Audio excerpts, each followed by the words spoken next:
The story begins in a bustling school cafeteria, where students chat and laugh. A group of kids approach a table, only to find a boy already seated. They hesitate, whispering, "Oh, it's that boy again." The boy introduces himself as Nero, though everyone knows him as Dogar. "I've been transferred here, and that's why they've ostracized me," he thinks. Later, Nero takes medicine in the hallway when a boy suddenly kicks him, sending the medicine flying. The boy mocks, "What kind of medicine are you taking? Be careful, don't let your mom find out." He sneers, "But I forgot, you're an orphan."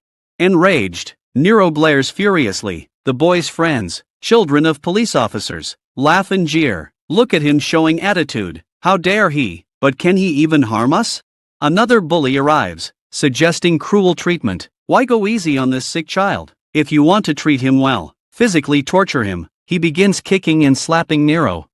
Nero thought to himself, "I don't care about their beating, but my body won't respond. The angrier I get, the more it shuts down. It's as if chains bind me, rendering me immobile. My heart racing with rage. I feel an unseen force holding me back. Just once, I want to unleash my fury. I want to make them pay." The bully sneered, "Don't close your eyes. Watch how I beat you." Just then, Luna, Nero's classmate, arrived. "Leave, I need to get water," she commanded the bully. Furious, Luna ordered the bullies to clear her path. The bully blushed and stammered, "Today's wonderful, meeting you. Sorry to intrude. You must be thirsty. Let me step aside." The other bullies retreated, whispering among themselves, "She's stunning." As they departed, Luna stood beside Nero. After a moment, Nero rose and left. Luna watched him go, then spotted his medicine, her expression shocked.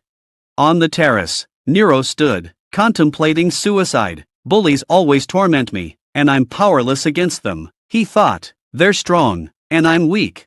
Gazing at children playing happily below, Nero felt a pang of longing for their carefree existence. Just then, his grandmother's message arrived. "Nero, what would you like for dinner?" The simple query flooded Nero's mind with memories of his grandmother's love and devotion. She had raised him with tenderness, cherishing him as her treasure. Her unwavering care had continued even as he grew older. These thoughts dispelled Nero's dark intentions. He decided to live. At that moment, his friend Young appeared, concern etched on his face. "What are you doing here? It's not safe. Come down immediately." Nero explained that he was just admiring the view, but Young persisted. "It's still hazardous. Are you okay? Please leave." Despite Young's worries, Nero departed. As Nero left, his friend Young seemed troubled. In the narrow classroom, Nero quietly fell asleep. Luna observed him intently. Meanwhile, some classmates viewed a disturbing photo on their phones, a monument with a terrifying monster visible through the window. They quickly turned off their devices and calmed down a frightened girl. Luna slipped out of the room unnoticed. The scene shifted to the same monument, where the monster emerged, growling, "Find the key, find the key." It vanished into the darkness. At home, Nero tended to his wounds, applying medicine. His grandmother's voice interrupted his thoughts. "Nero, are you in your room?" Nero hastily dressed, and his grandmother entered, asking, "What are you doing inside? Shall we go eat?" Nero fabricated a story. "I've already eaten with friends." However, his grandmother spotted medicine on the bed and understood the truth. "Next time, bring your friends home. I'll cook something special for all of you," she said, before leaving. As soon as she departed, Nero's facade crumbled, and overwhelming sadness consumed him. Nero's grandmother discovered shoe marks on his clothes while doing laundry, filling her with sorrow. The scene shifted to the monster, now approaching Nero's house. A delivery man sat in his car, radioing, "Is this the last delivery?" Suddenly, the monster loomed beside him, its voice chilling, "I need your skin." The scene cut to the next morning. Nero's grandmother cooked breakfast while Nero examined his burned face in the mirror. "My face was severely burned yesterday," he thought. "How can I show it to Grandma? She'll be devastated." Just then, his grandmother called out, "Nero, you'll be late for school. Come quickly, breakfast is getting cold." Nero emerged, hiding his face, and said, "I'm not hungry." As he headed for the shower, the doorbell rang. Peering through the peephole, Nero saw a delivery man and called out, "Doors open, come in." Meanwhile, Grandma wondered, We didn't order anything. What's this? As I showered, the delivery man transformed into a monstrous figure, his face twisting in menace. The monster possessed the delivery man's body and advanced on Grandma, who backed away in fear. Just as the monster extended its tentacles, Grandma unleashed her powers, binding it with a crimson thread, her face etched with red lines, reminiscent of Sukuna. She commanded, "I told you never to find him again." The monster struggled, snarling, "Unless I find that key, I'll destroy everything here." It rampaged, creating a ruckus that reached Nero's ears. Nero turned off the shower, wondering about the commotion. Meanwhile, Grandma muffled the monster's mouth, warning, "Don't make a sound."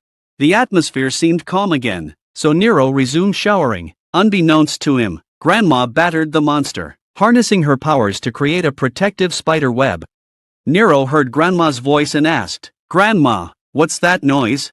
Grandma silenced the monster and reassured Nero, "It's just the TV. My hearing's troubled lately, so I turned up the volume. Nothing's amiss. Finish your shower." Nero returned to showering, thinking, "I thought Grandma fell again." Grandma let out a sigh of relief and resumed battling the monster. Her expression turned wicked, and the monster taunted, "How long will you hide? Sooner or later, you'll be ours." Grandma swiftly finished off the monster. Nero thought, after applying the ointment, "My face looks slightly better. The swelling has subsided, but I still can't show up like this." Grandma's wounds healed instantly, but the cut remained visible, revealing her apparent healing powers. She pondered, "I must relocate again. How can I break this to Nero?" Meanwhile, Nero thought, "I can't stay here anymore, but I dare not tell Grandma." At school, Nero lagged behind in the playground race, lost in thought. Grandma seemed troubled this morning. What's on her mind? Focus, or I'll come in last again. This playground seems vast. Nero collapsed, and the PT teacher rushed to his side. Nero's vision faded to black. He found himself in a dark, eerie realm, watching a man sink into the ocean's depths. Suddenly, Nero's eyes snapped open, and he was in a medical room, his head pounding. "I always have the same dream when I lose consciousness," Nero thought. Nero gazed out the window at the orange sky when his grandmother called. He wondered, did the PT teacher tell Grandma I fainted? He answered, shocked by her words, "Pack your bags, come home quickly." Nero thought, "We just moved here, and now we're leaving again? This has been happening since I was a child." Grandma explained, "I need to meet the real estate agent about our new home." Nero asked sorrowfully, "Are we running away again?" He reflected on their nomadic life. "We've constantly moved from one place to another, never settling. I've transferred schools repeatedly, struggling to connect with classmates due to my frail health. Every injury led to the PT teacher scolding them, fueling their resentment. They'd say, he has no mom and lives with his grandmother." Whenever Nero tried to fit in, he'd hear, "That weird kid is always faking illnesses and transferring again." No one cared about his struggles. As he grew older, Nero realized his grandmother was hiding something. "She thinks monsters surround me," he thought. "How long can I keep them at bay?" In a desolate area, monsters emerged from underground. A cab driver sang happily while driving until a monster appeared on his window, cautioning, "Drive carefully, or you'll crash." Startled, the driver lost control and crashed, attracting more monsters. Meanwhile, a man fed his cat, saying, "I feed you well, yet you still rummage through trash." He apologized for his busy schedule, fearing others thought him neglectful. The cat spotted a lizard and fled in terror, scratching the man. "I feed you, yet you bite me and run," the man lamented, injured. As he departed, he noticed frantic dogs barking. Perplexed, he saw the cab driver exiting his wrecked car, opening the trunk. The scene ended with heightened suspense. Nero shifted his gaze and found himself sitting at the table, hearing dogs barking outside. "Grandma, why are the dogs barking so much?" he asked. His grandmother replied, "Have you eaten? You're running late for school. Hurry up." Nero protested, "There's still plenty of time." But Grandma insisted, "I'm extremely busy today. Leave for school now." Nero reminded her, "Yesterday, you said to eat well before school." Grandma ushered him out, saying, "Inform your teacher about the transfer. I'll handle it." As Nero stepped outside, the dogs fell silent, and Grandma's voice faded away. Uneasy, Nero noticed numerous delivery men approaching.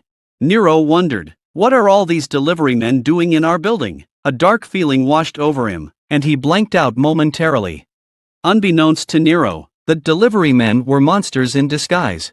Grandma stood ready, prepared to defend her home with all her might.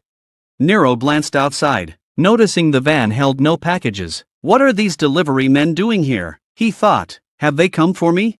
A delivery man fell from his window, and Nero panicked. Guard uncle, look, a man is falling, he shouted. Rushing to report the incident, Nero hastened towards his house. The elevator wasn't working, so he took the stairs. Meanwhile, Grandma unleashed her full powers, slicing through monsters like vegetables. One by one, they disintegrated into ashes. Just then, a powerful vampire-like monster attacked Grandma. You think your powers will save you? The monster sneered. Our king and army will arrive soon. Grandma retorted. Will they come dressed for a festival? As she strangled the monster with a magical rope. The monster broke free, demanding, hand over the key, or we'll take it by force. Grandma bound him with stronger magical ropes and asked, who is your king? Meanwhile, Nero rushed home. Where's the key? The monster growled. I have no keys, Grandma replied. All doors are locked. As the monster continued demanding the key, Grandma tightened her grip. Nero reached home, but the door wouldn't budge. Grandma had magically sealed it. Grandma, are you okay? Nero shouted. Just then, the monster broke free and attacked Grandma. Blood dripped onto the floor. Nero pleaded with Grandma to open the gate from outside, unaware of her severe injuries. The monster sneered, resisting is futile, you'll only lose. Grandma weakly replied, what's the point of this? Leave us alone. The monster smirked, I recall you were a top-ranking officer, until you had a child. Is this the same child? Grandma's eyes blazed with fury. The monster gloated, your reaction confirms it, if the king discovers the child's existence. Enraged, Grandma slammed the monster's head against the gate. How will he find out? You'll die here, and who will tell him? With a fierce cry, Grandma crushed the monster's face. The scene shifted. A passerby searched around, thinking a child had played a prank. But amidst the empty streets, bloodstains on the ground told a darker story. Nero struggled to open the door, unaware of the monster's hand approaching him from behind. Inside, Grandma Sana swiftly erased all evidence of the monsters, thinking, we must leave immediately. Suddenly, Nero realized his mistake and saw that he was choking the monster. Trembling with fear, Nero cried out, Grandma, look! Grandma Sana intervened, release him, he's just an ordinary human. The monster refused, he's not just any human, he's crucial to our plans. Grandma Sana offered, let him go, and I'll give you what you came for. The monster sneered, Sana, I know you, hand over the key first. Enraged, Grandma Sana slashed the monster's face. If this continues, its condition will worsen, Grandma thought, her anger boiling over. She unleashed her full power, transforming before Nero's eyes. Nero was shocked, but the monster within him emerged, attacking Grandma with tentacles and severing her hand. Seizing the chance, Nero broke free, biting the monster with his teeth. The monster retaliated, injuring Nero and causing him to vomit blood. Grandma rushed to Nero's side, concern etched on her face. Are you okay? Just then, the monster struck again, piercing Grandma's stomach with its tentacles. Nero rushed to save his grandmother but was stabbed in the chest by the monster's second hand. He fell to the ground, helpless. The monster taunted, Sana, never turn your back on a desperate foe. A menacing aura enveloped the monster, and its surroundings turned crimson. What's happening? The monster asked, alarmed. Grandma Sana, fueled by rage, radiated ominous energy. Red threads sprouted from her hand, binding the monster. With a clenched fist, she obliterated the monster.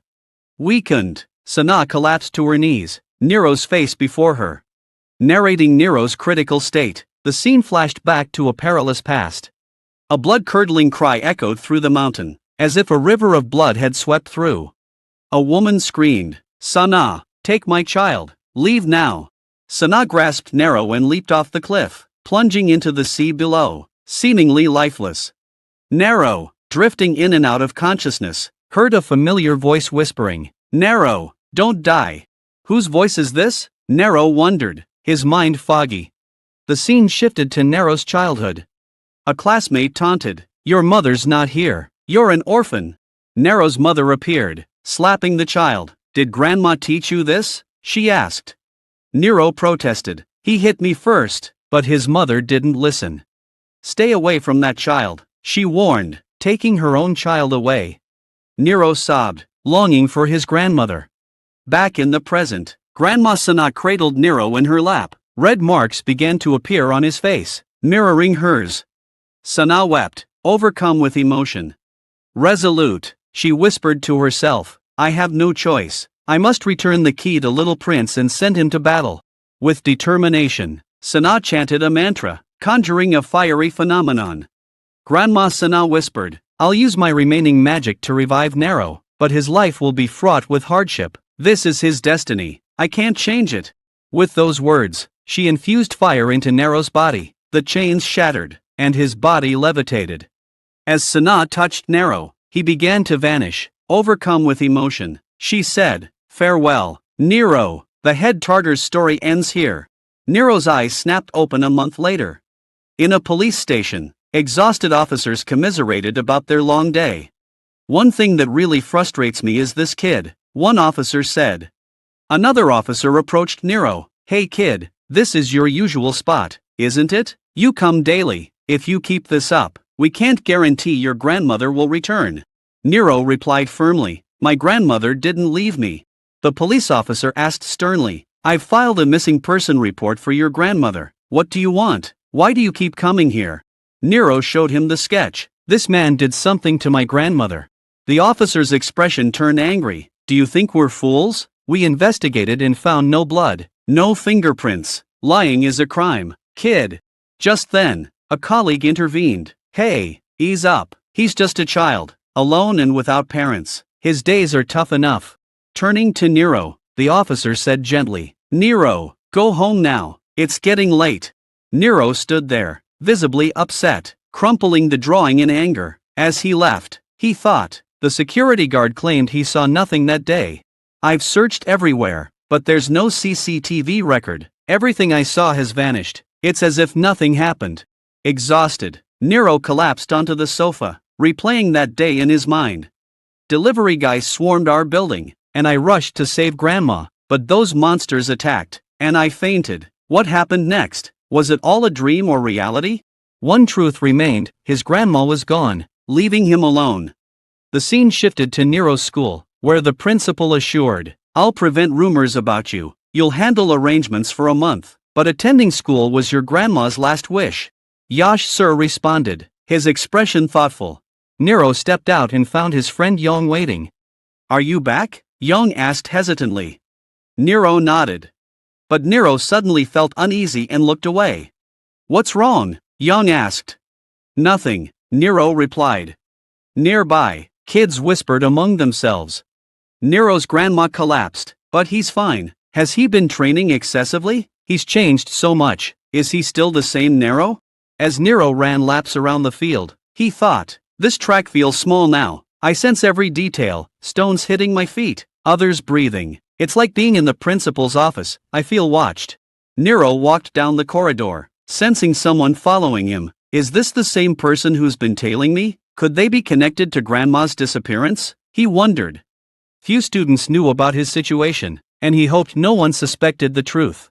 As he turned around, he found Luna behind him. "Need something from me?" she asked.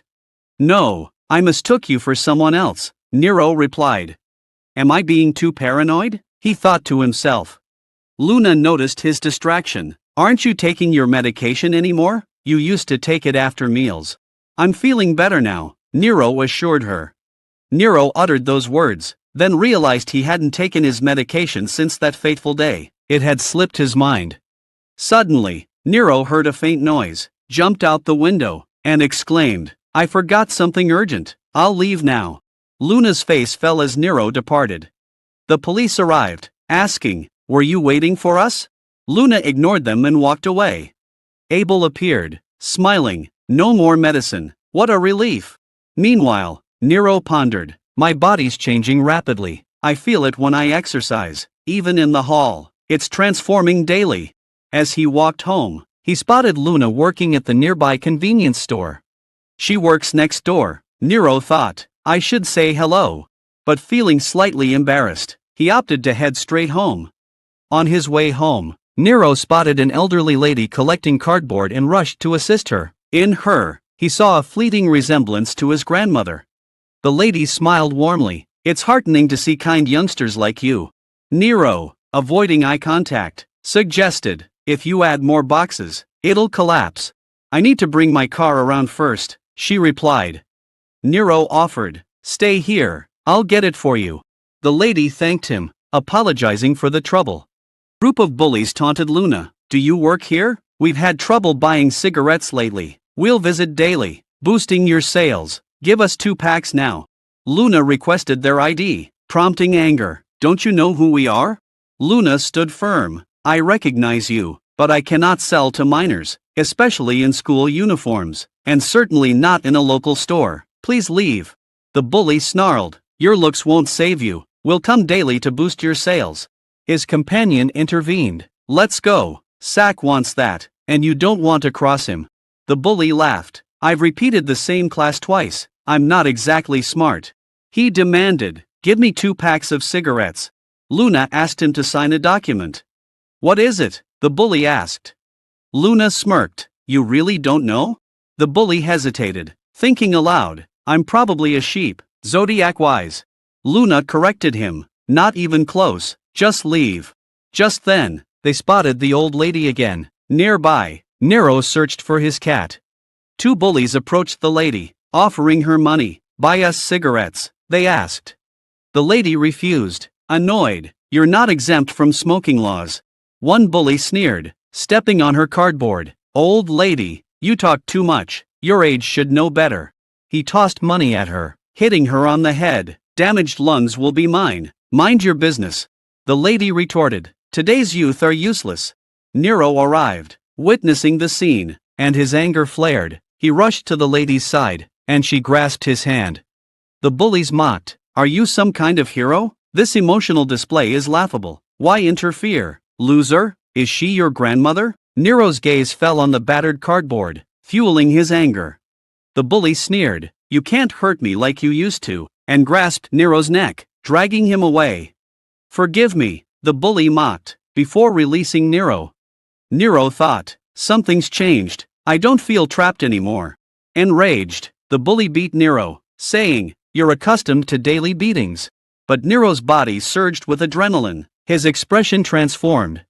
Seizing the bully's legs, Nero squeezed hard. The bully screamed, begging for release. Nero held tight, unyielding. Just then, his friends stumbled upon the scene. Nero rushed towards the scene, revealing a blue mark on his face eerily reminiscent of his grandmother's red mark. The bully, aiding his friend, turned to Nero. What did you do to him? Noticing Nero's mark, he asked, what's with your face? But Nero suddenly sprinted away, ignoring the bully's commands to stop. Breathless, Nero thought, what's happening to me? I don't understand anything. In a nearby park, Nero sat, lost in thought. I recall that monster inserting its tentacles into my stomach, but when I woke up, there were no marks. Something changed that day. I felt strange ever since, like my body isn't mine, and this power isn't either. What's suddenly happening to me? Scene shifts to the classroom, where Nero sits quietly at his desk amidst murmuring students. Somehow, that bully ended up in the emergency room with severe injuries. A student whispers. No one knows if it was an accident or a fight. Nero's ears perk up, wondering if the rumor's true, given the bully's absence. The bully's friend notices Nero and grows suspicious. How did someone who relied on medicine to survive suddenly become so strong? He approaches Nero, accusation etched on his face. Are you kidding me? My friend's hospitalized because of you. What trick did you pull last night? Nero replied, forgive me, I'm still confused since last night. The friend retorted angrily, how can you say that after putting someone in the hospital? I should have spoken up. Another student interjected, are you defending him because of his past? Who are you to interfere? Are you his guardian? The student replied, no. Enraged, the first person warned, If you're not his guardian, leave quietly before I lose control. Nero stood up, and his aura shifted dramatically. Bulai thought, was he always this powerful? Why did his eyes turn blue? These aren't human eyes. It seems he didn't use a trick last night. Something within him has changed. Nero's confrontation ended unexpectedly when his adversary left without a word. Young thought, I expected a fight, but he's walking away. That's for the best. Meanwhile, Nero's transformation was striking. His eyes gleamed with an otherworldly intensity. Elsewhere, a child walked his dog, apologizing for being late. Suddenly, the dog spotted Nero and charged towards him, growling aggressively. The child struggled to calm the dog, but it refused to settle. Nero revealed his transformed eyes, and the dog's demeanor shifted instantly. It became tranquil, gazing up at its owner. The child asked, bewildered, what happened? Did you see something? Nero retreated into an abandoned building. Seeking solitude, he gazed into the reflective water, then stepped outside for fresh air. Spotting an iron rod, Nero grasped it firmly, testing his strength. No, I shouldn't, he thought, hesitating. But, transfixed by the rod, Nero began pulling it out. His face, Nero finally yanked out the entire iron rod, hoisting it single-handedly. What's happening to me? How am I doing this? He exclaimed. This concludes the episode. If you've watched until the end, you know how captivating this series is. Now we see the bully, whom Nero had taken to the hospital, returning to school with plaster casts on his legs. The children in the class start discussing among themselves. Was the rumor true? Did he actually get into a fight? Was he beaten up by Gusong? Ignoring the conversations, the bully sits down next to his friend, who asks, are you okay? Can you walk now? Did you kick a wall that day? The bully remains silent, instead looking towards Nero's desk. His friend becomes angry and shouts, hey, have you gone deaf? The bully responds, speak softly, Nero might hear. He then starts taking out books to study, leaving his friend shocked and wondering, what's going on? In the cafeteria, two kids enjoy their food when Gusong, the blonde-haired bully, arrives. You have a lot of chicken, why don't I take some? He says, prompting them to fearfully hand it over. Gusong notices Luna and says, I thought you liked chicken, so I brought some for you. You can gain some weight, you look too thin, but you're very beautiful. Luna ignores him and walks away to sit next to Nero, asking, can I sit here? The students start whispering among themselves, wondering when Nero and Luna became close, if they're dating, and if Luna rejected Gusong. Luna gives Nero food, telling him to eat slowly. Meanwhile, Gusong watches them, growing increasingly jealous, surrounded by darkness. Next, we see Gusong beating up the same bully. Are you sure it was Nero who broke your leg? Gusong asks. The boy's friend confirms. Yes, I saw it. Nero's eyes changed suddenly, and he broke his leg in an instant.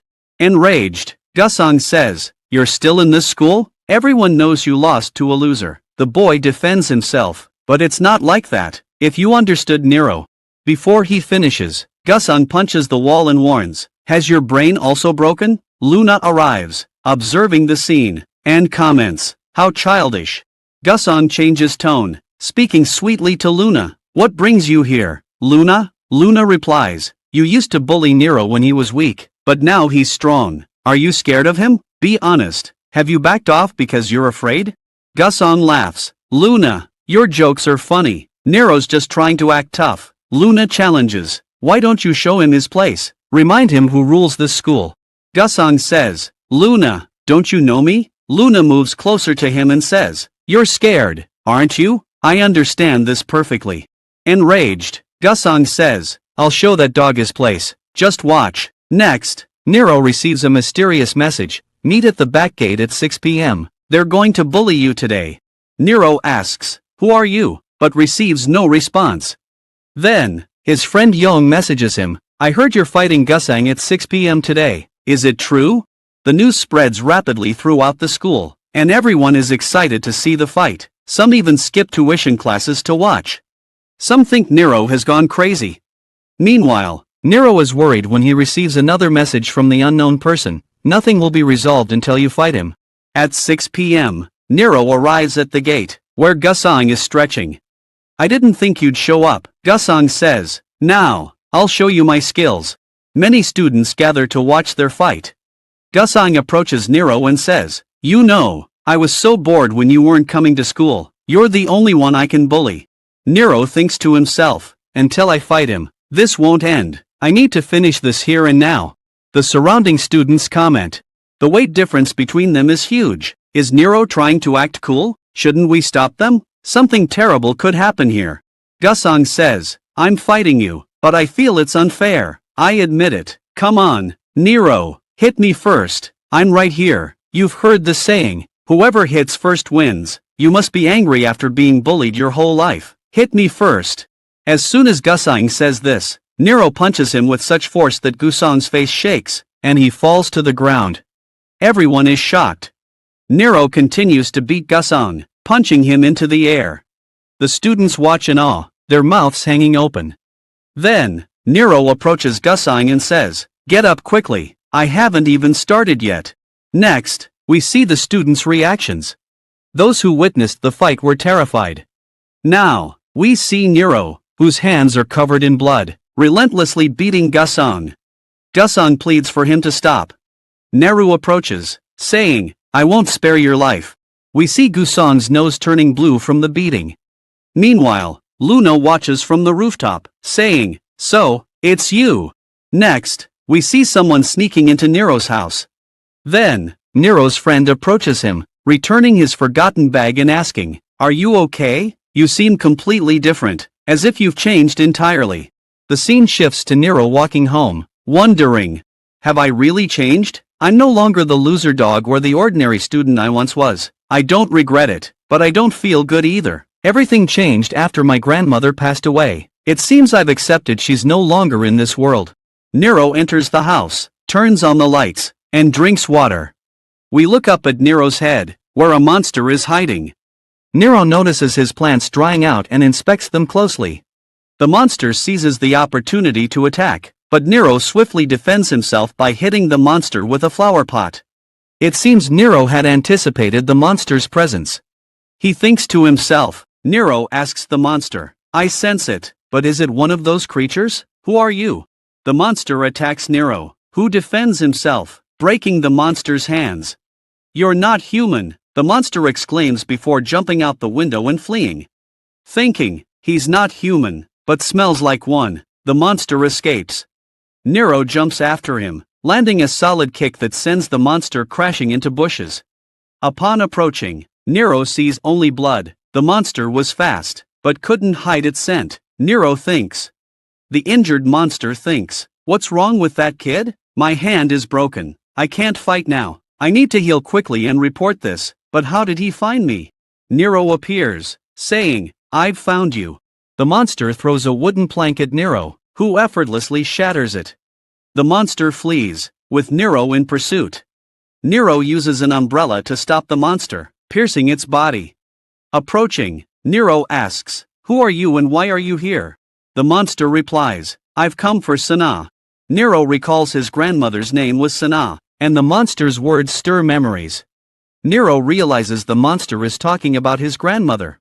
The monster continues, "We searched for Sana together, but none returned." Enraged, Nero demands, "What happened to my grandmother?" The monster asks, "Is General Headguard your grandmother?" Then, wincing in pain, it says, "I already told you." Nero presses, "Why are you all after my grandmother?"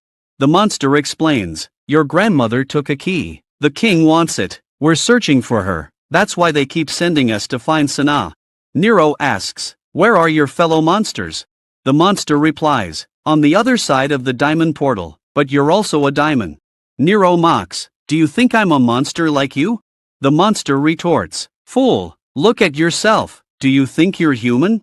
Nero notices his reflection, revealing a blue mark on his face. He wonders, "What is this?" The monster escapes, leaving Nero puzzled. Next, we see a drunk man returning from his office, cursing his boss. The monster appears before him, but the drunkard mistakes it for a co-worker. The monster hides in a gutter. The man flees in fear. Meanwhile, Nero runs through the rain, slips, and falls. A lady helps him up, saying, "Be careful." Her son whispers, "Mom, look at his face, it's weird." Nero sees his reflection in a puddle, covers his mouth, and quickly escapes. A narrator explains. Since Earth's beginning, humans and monsters have been at war.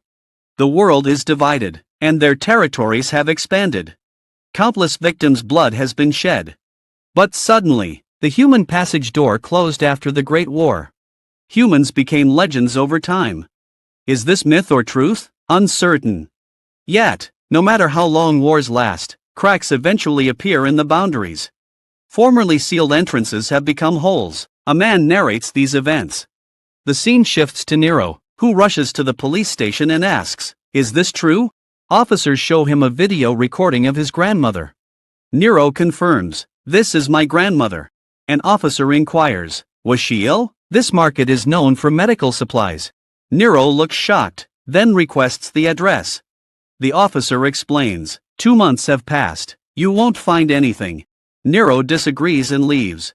Nero arrives at the vast market and thinks, where do I start? Finding that pharmacy will help. I've been taking this medicine for a long time. Why do I take it? I need to think carefully. He recalls the medicine's smell and locates the pharmacy. The owner asks, who needs the medicine? Nero replies, for Sana. The owner says, wait, and disappears inside. Nero senses something amiss and enters the pharmacy, finding the owner fleeing. Nero pursues, jumping over a wall to confront him. The owner thinks, this guy is fast, and prepares to kick Nero. But Nero reveals, she was my grandmother. The owner halts, asking, what did you just say? Nero repeats, she was my grandmother. The owner explains that Sana bought medicine for Nero, a stress-reducing agent that controls demonic powers. This allowed you to live a normal human life, he adds. The monster sensed humans sent from you because of this medicine, the owner continues. There are demons like you, Nero, with weakened powers. You must take this medicine to survive in the human world. Nero learns the truth about his heritage and the reason for his unusual abilities. Nero asks, does this medicine prevent me from becoming a monster? The owner replies, what do you think? Why can we speak the human language? It seems you were raised as a human, unaware of being a demon. Nero wonders, did Sana track the gap and hide the truth about this child? Who is this child? Nero requests, tell me about my grandmother. The owner begins, Sana was the greatest warrior in the demon kingdom, a general guard close to the queen. One day, king's brother, Khan, trained an army and attacked the palace. It was the most terrifying day. Viking tried to save them, but everything burned to ashes. The king and queen were killed. Khan sacrificed thousands to achieve this. Survivors of that war came to our world, where humans live. After arriving here, Sana found me, and we went into hiding. Khan sought to eliminate all surviving Demon Kingdom individuals, including you. Nero realizes, that's why you fled when you saw me.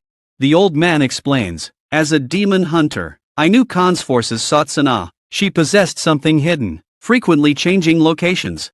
Yet, she consistently came to me for medicine. I grew concerned when she stopped coming, as her supply must have run out. The old man asks Nero, did something happen to her? Nero's eyes well up with tears.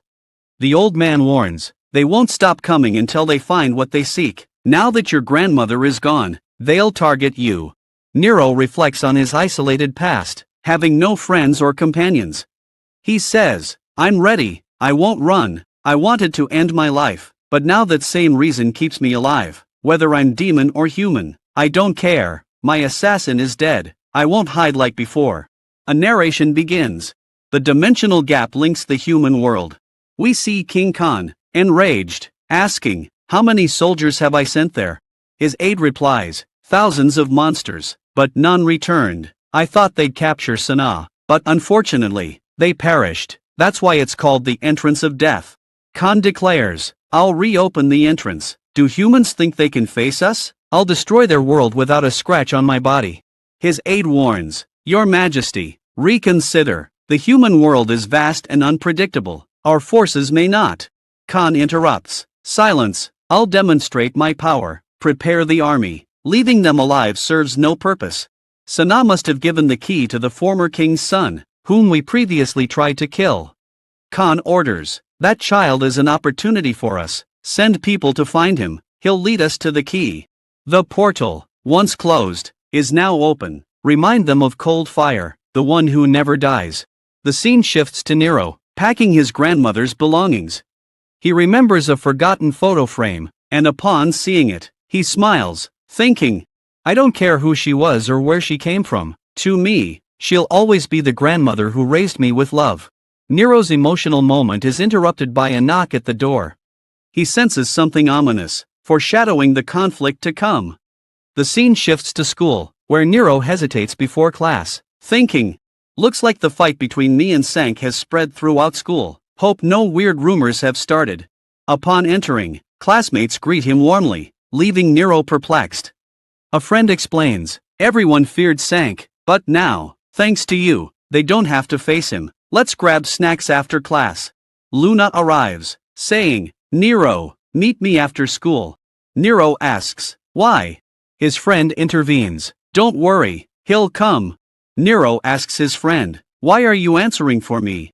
His friend clarifies, I knew this day would come. You two were spotted together in the cafeteria. Congratulations, you're now a normal kid. The scene shifts to Sank, hinting at impending conflict. Sank, enraged, says, those kids must have spread the rumor about me getting beaten. How dare that dog gain the courage to hit me? A dog can always be beaten, but now it's learned to bite back. Sank storms off, confronts Nero's friend, and demands, from now on, you'll be my dog. When his friend refuses, Sank slaps him, asking, are you undermining me? Do you think a weakling like you can harm me? Sank brutally beats his friend, but the latter fights back, infuriating Sank further. Anger burns in Sank's eyes. Nero thought in class, looking at his friend's desk, he just went to the washroom, but hasn't returned yet. Where is he? He's not the kind of student to skip class. I'm getting a weird feeling. What if something bad happened to him? As soon as he opens the gate, he sees his friend, who looks terrible. His friend says, I'm fine, don't worry about me. In the nurse's office, his friend says, I realized after the fight, I'm not that great. I punched him a lot. He must be in pain. Nero says sadly, you don't deserve this. His friend asks, do you deserve it? Is that why they hit you? They're terrible people. Nero angrily asks, where are they? His friend stops him, saying, I'm fine. Nero warns, they won't stop. They've just started bullying you. They won't stop. They've just started bullying him. Nero says. His friend responds, you've changed a lot, but thanks to you, I won't suffer in real life. I want to change like you. I won't let them make me a punching bag or bully me. Don't worry about me. This is just the beginning. Seeing his friend smile, Nero feels he's genuine. The scene shifts to Nero packing his backpack. Luna asks, where are you going? We had a deal, remember? Nero explains, I have some important work to do. Standing nearby, Sang says, Nero, are you coming with us? The scene shifts to kids noticing people wearing raincoats. The bullies tell Nero to follow them. Nero agrees but warns, leave Young alone after this, or you'll face consequences. He walks away. Just then, a bully attacks Nero, who gets frightened. Meanwhile, the raincoat-clad figures roam around the school. We see they have monster-like teeth and start sniffing a student. A child accidentally bumps into them and, startled, tells them to leave. Nero, dodging the attack, jumps long, shocking everyone. As Nero lands, he punches the bully, sending him to the ground. The bullies charge at Nero together, but he takes them down one by one. Sang watches in disbelief. Nero calls out to Sang, who thinks to himself, how did this happen? Sang breaks a bottle and charges towards Nero. Meanwhile, the raincoat figures reveal their true monstrous forms, causing chaos as children flee in terror. Young hears a noise and tries to alert the teacher, but gets no response. He turns to see a menacing monster behind him, its hand reaching out. Nero sees children running, screaming monster, monster, and is shocked. He rushes outside, thinking, this can't be happening. They've followed me to school, Nero thinks. Sang attacks Nero with a broken bottle, but Nero subdues him outside the gate. Open the gate, Sang yells. Stay quiet if you don't want to die, Nero warns. Enraged, Sang vows to kill Nero. Noticing the window, Sang escapes. Meanwhile, teachers rush outside upon hearing the commotion and are shocked to see monsters attacking students. Frozen in disbelief, they're pushed into the teacher's office by a monster. The monster reveals its terrifying form. Luna overhears students discussing monsters and flees, seemingly aware of the situation. They've arrived sooner than I thought, but I must find him first, she thinks. A monster blocks Luna's path, but she uses a thread to entangle and strangle it. A monster nearly kills a child when Nero presses a button, distracting the monster. Nero leads it away from the child, searching for a secluded spot. Sang attacks Nero, but he dodges, and the monster grabs Sang. What is this? Is this a monster? Nero asks. Don't escape, or I'll kill this child, the monster warns. Sang pleads, why are you staring? Help me instead. Should I help you? Nero asks, startling Sang, who begs for help, tearfully promising, from now on, I'll obey you, just save my life. The monster scars Sang's face, and he notices Nero has vanished, intensifying his fear. Nero reappears, fighting the monster. Blue marks reappear on Nero's face as he defeats the monster. Sang is shocked, asking, Nero, are you really human? Before Nero responds, another monster collapses nearby. The two wonder, who fought this one? Upon investigating outside, they find Luna battling multiple monsters. Nero is shocked, then Sang approaches Luna, asking, Luna, are you okay? Luna kicks Sang's face, telling Nero, I'm handling the monsters here, leave now. What do you mean? Nero asks. If you leave, the monsters will follow you, Luna explains. You know they're harming students here, right? Take responsibility. Nero is shocked, asking, how do you know all this? Before Luna responds, multiple monsters arrive. Luna urges Nero to flee. He breaks a window and escapes, thinking ahead. Why isn't anyone following me? Has the plan failed? Nero thinks. Suddenly, multiple monsters appear. Nero spots a basketball hoop with a ball and uses it to trap the monsters. They seem brainless, only focused on killing me. I underestimated their strength. The earlier ones were weaker. Just then, Luna uses wires to pull and kill the trapped monsters. Nero asks, how did you handle these two? Who are you? Luna urges Nero to focus on the fight instead of unnecessary questions. More monsters arrive, increasing in number. Some monsters team up and attack Nero and Luna. The monsters' attack leaves marks on the ground. Luna and Nero hide behind curtains. How will we deal with them? Nero asks. I don't know, they've combined, making them harder to defeat. Luna replies. Luna steps forward, saying, hey, fat one, how'll you find us amidst all this noise? The monster charges towards her. Luna drops curtains on it, trapping it. She calls out to Nero, who jumps down from the wall. He breaks steel rods, and blue marks reappear on his face. Nero vows, today's your last day. A formidable monster appears, carrying Nero's friend away with an evil smile. The giant monster, which looked terrifying, is defeated by Nero and Luna. Nero thinks, like before, they turned to ashes and vanished. Did my grandmother suffer the same fate? Luna urges, we must leave immediately and reach a safe place. Nero hears his friend's voice and sees his dire condition. Are you hurt? Nero asks. Luna warns, don't go near, something's off. Nero approaches his friend despite Luna's caution. Luna says, look at his feet, his shadow is enormous, doesn't it seem strange? The friend whispers in Nero's ear, run. The menacing monster from behind attacks Nero. Luna screams as Nero and his friend fall to the ground, blood gushing from Nero's mouth. His friend apologizes before his eyes close, reminding Nero of his grandmother.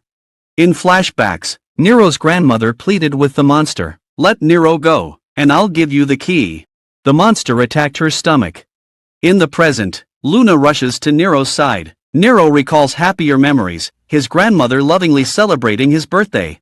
He wishes to spend more time with her and blows out the candles. Back in the present, Luna tries to revive Nero. Nero stands up, but can't see anything. He recalls recent events and calls out to his grandmother. Grandma, I can't see. Grandma, I can't see. A cake appears before him, and he sees his grandmother lying lifeless on the table. Grandma, are you okay? Nero asks, grasping her hand, which begins to vanish. With her last breath, his grandmother repeats, Nero, save the entrance. Nero, save the entrance. Nero pleads, "Grandma, don't leave me," but she disappears. Enraged, Nero asks himself, "Who am I?" Candles ignite with blue flames, and his body activates with powers. Blue light envelopes everything, and Nero's eyes turn completely blue. The monster thinks, "Blue fire?" He's unconscious, but where did he get such strength? He was completely different earlier. Nero slowly approaches, surrounding the monster with blue flames. The monster is stunned and suddenly freezes. Nero collapses, unconscious. Luna rushes to his side. When Nero awakens, he finds bandages on his body and realizes he's in an unfamiliar place. Exploring the house, Nero thinks, "This seems like someone's home, but it's not normal. Every window is unusually strong, and the door is larger than usual. Security seems to be a top priority. I'll explore this house carefully, hopefully, it's not wrong." Nero opens the gate and is shocked at what he sees. Nero enters a room filled with weapons, looking ominous. He hears music, becomes alert, and cautiously approaches the sound with an axe. As he attacks, he sees Luna, freezes, and they both scream. Nero stares at a painting, lost in thought. Luna approaches, saying, "I thought you were sleeping." Nero wonders, "Who is she?" Luna continues, "I thought you'd died. Your survival is surprising." Nero reveals, "I don't remember anything." Luna responds, "That's good. Those memories weren't pleasant." Luna says, "This is good news. Those memories weren't pleasant anyway." Nero thanks Luna for saving his life, speaking shyly. Luna smiles, "You're flattering your savior. I accept your thanks." Nero asks, "What about my friend?" Luna reassures, "I expected you'd ask. Your friend is safe and receiving treatment. Don't worry." Nero sat beside Luna, saying, "This is great news. Knowing this gives me new life."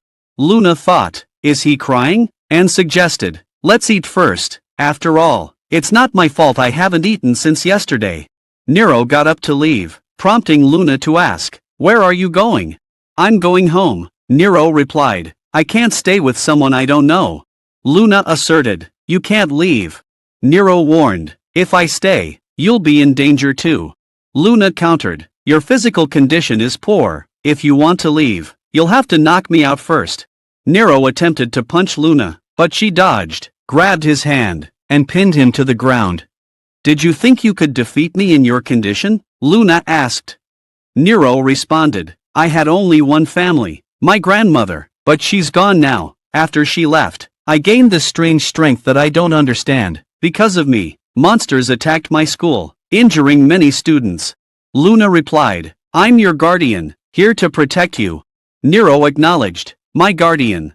Luna continued, "I know it's hard to believe, but you must stay strong for now. That's your top priority. You're my first guest, and I've taken the time to cook for you."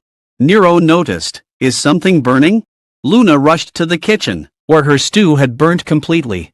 "Would you still like to eat this?" Luna asked. Nero declined. Luna teasingly said, "Fine, starve then. I cooked especially for you. When you fainted, I brought you here, thinking you'd enjoy my cooking, but during our argument, my stew burned. Whose fault is that?" Nero asked, "Do you have any ingredients left?" Surprisingly, Nero skillfully cooked a delicious meal in no time. Luna asked, "How do you know cooking?" Nero replied, "My grandmother taught me." Luna inquired, "Were you close to your grandmother?" Nero nodded. Luna asked, "What was your grandmother like?" A news report appeared on screen. Breaking news, monsters attack high school.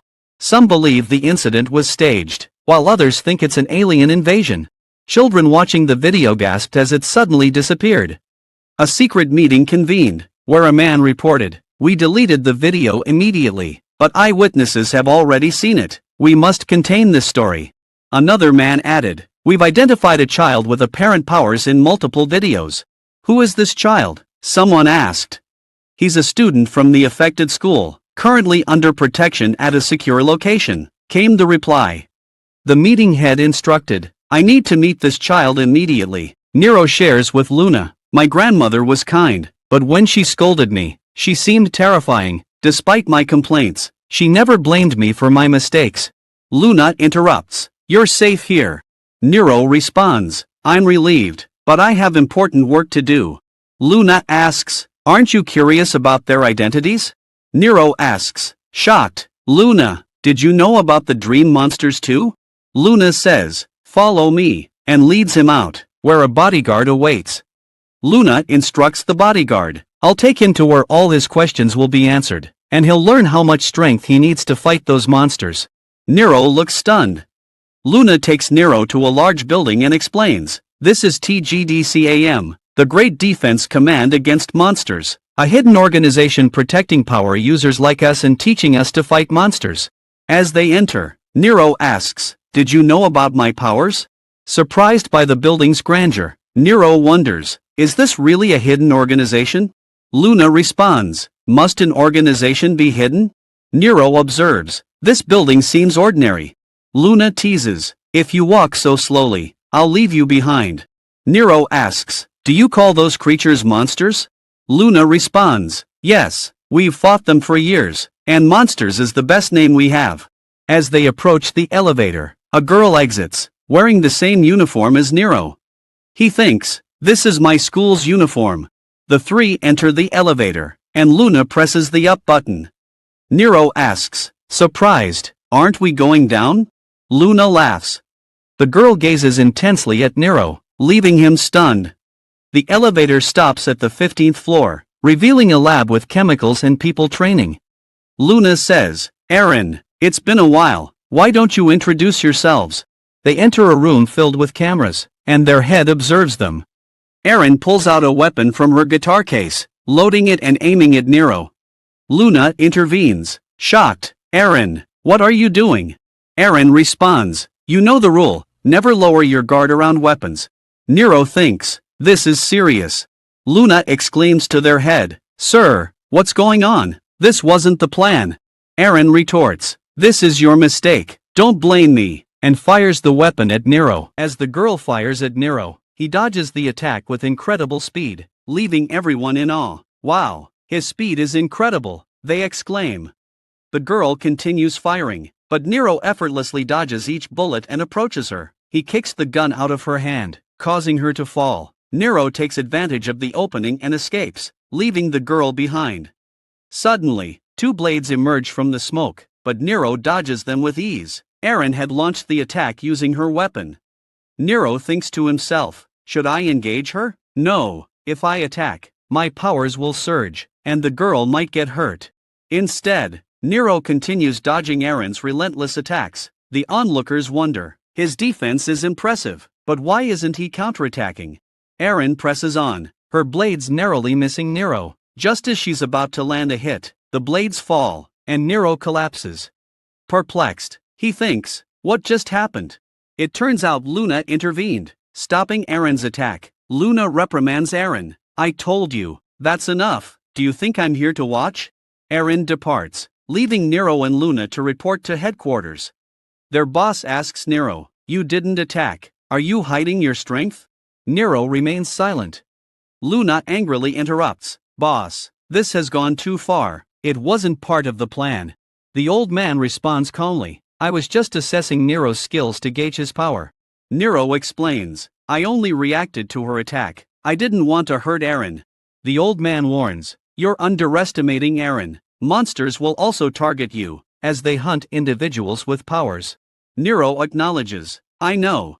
The old man continues, monsters seek to invade our dimension, eliminating powerful users like you, who pose obstacles to their plans. Luna tries to intervene, but the old man stops her. To defeat these monsters, you'll require training and advanced weaponry, which we can provide. But first, prove yourself, he says. A message appears on the TV, and the old man exits, concluding the meeting. Nero asks, do we have to obey those monsters? The old man replies firmly, we've been fighting them for years, we must unite to eliminate them. The scene fades to black. As Nero and Luna walk away, Nero notices Luna's somber expression since the fight.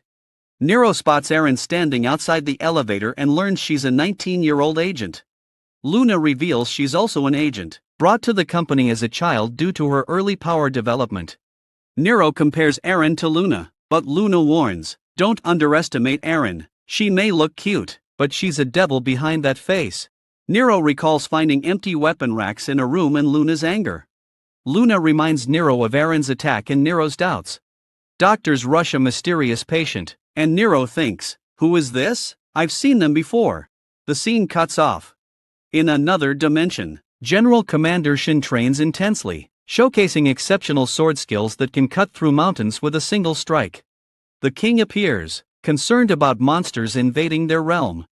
Shin reassures the king, "We'll protect our realm." The scene ends.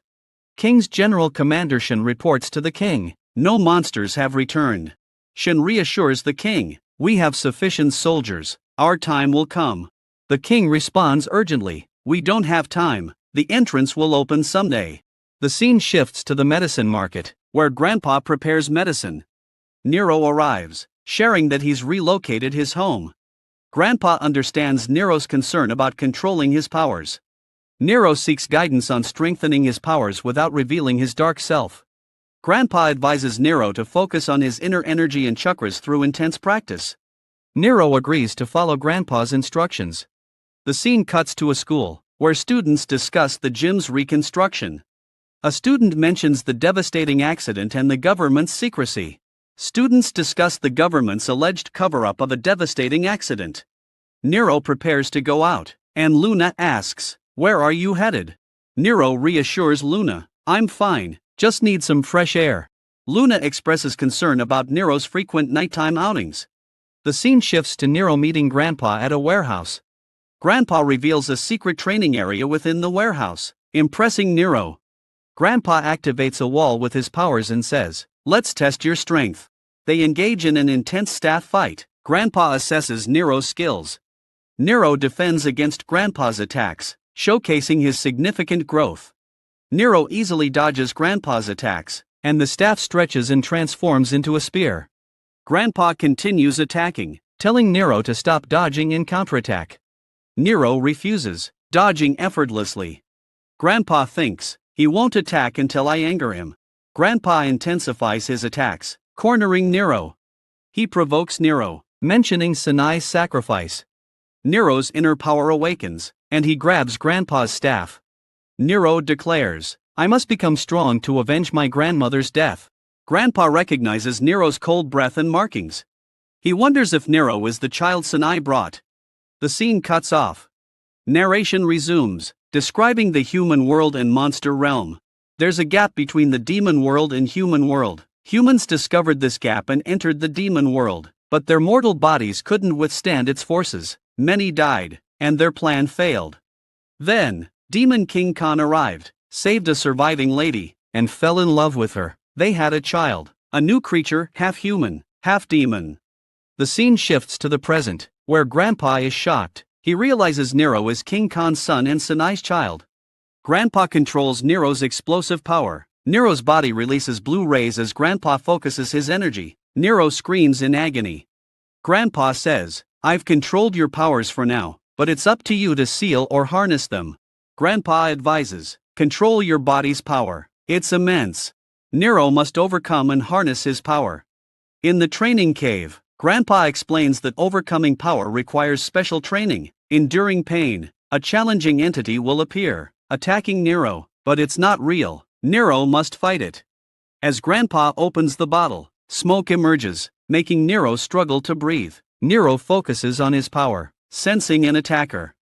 A blue punch hits Nero, feeling like his body will explode. Nero gets up, seeing a massive blue aura, his body's embodiment.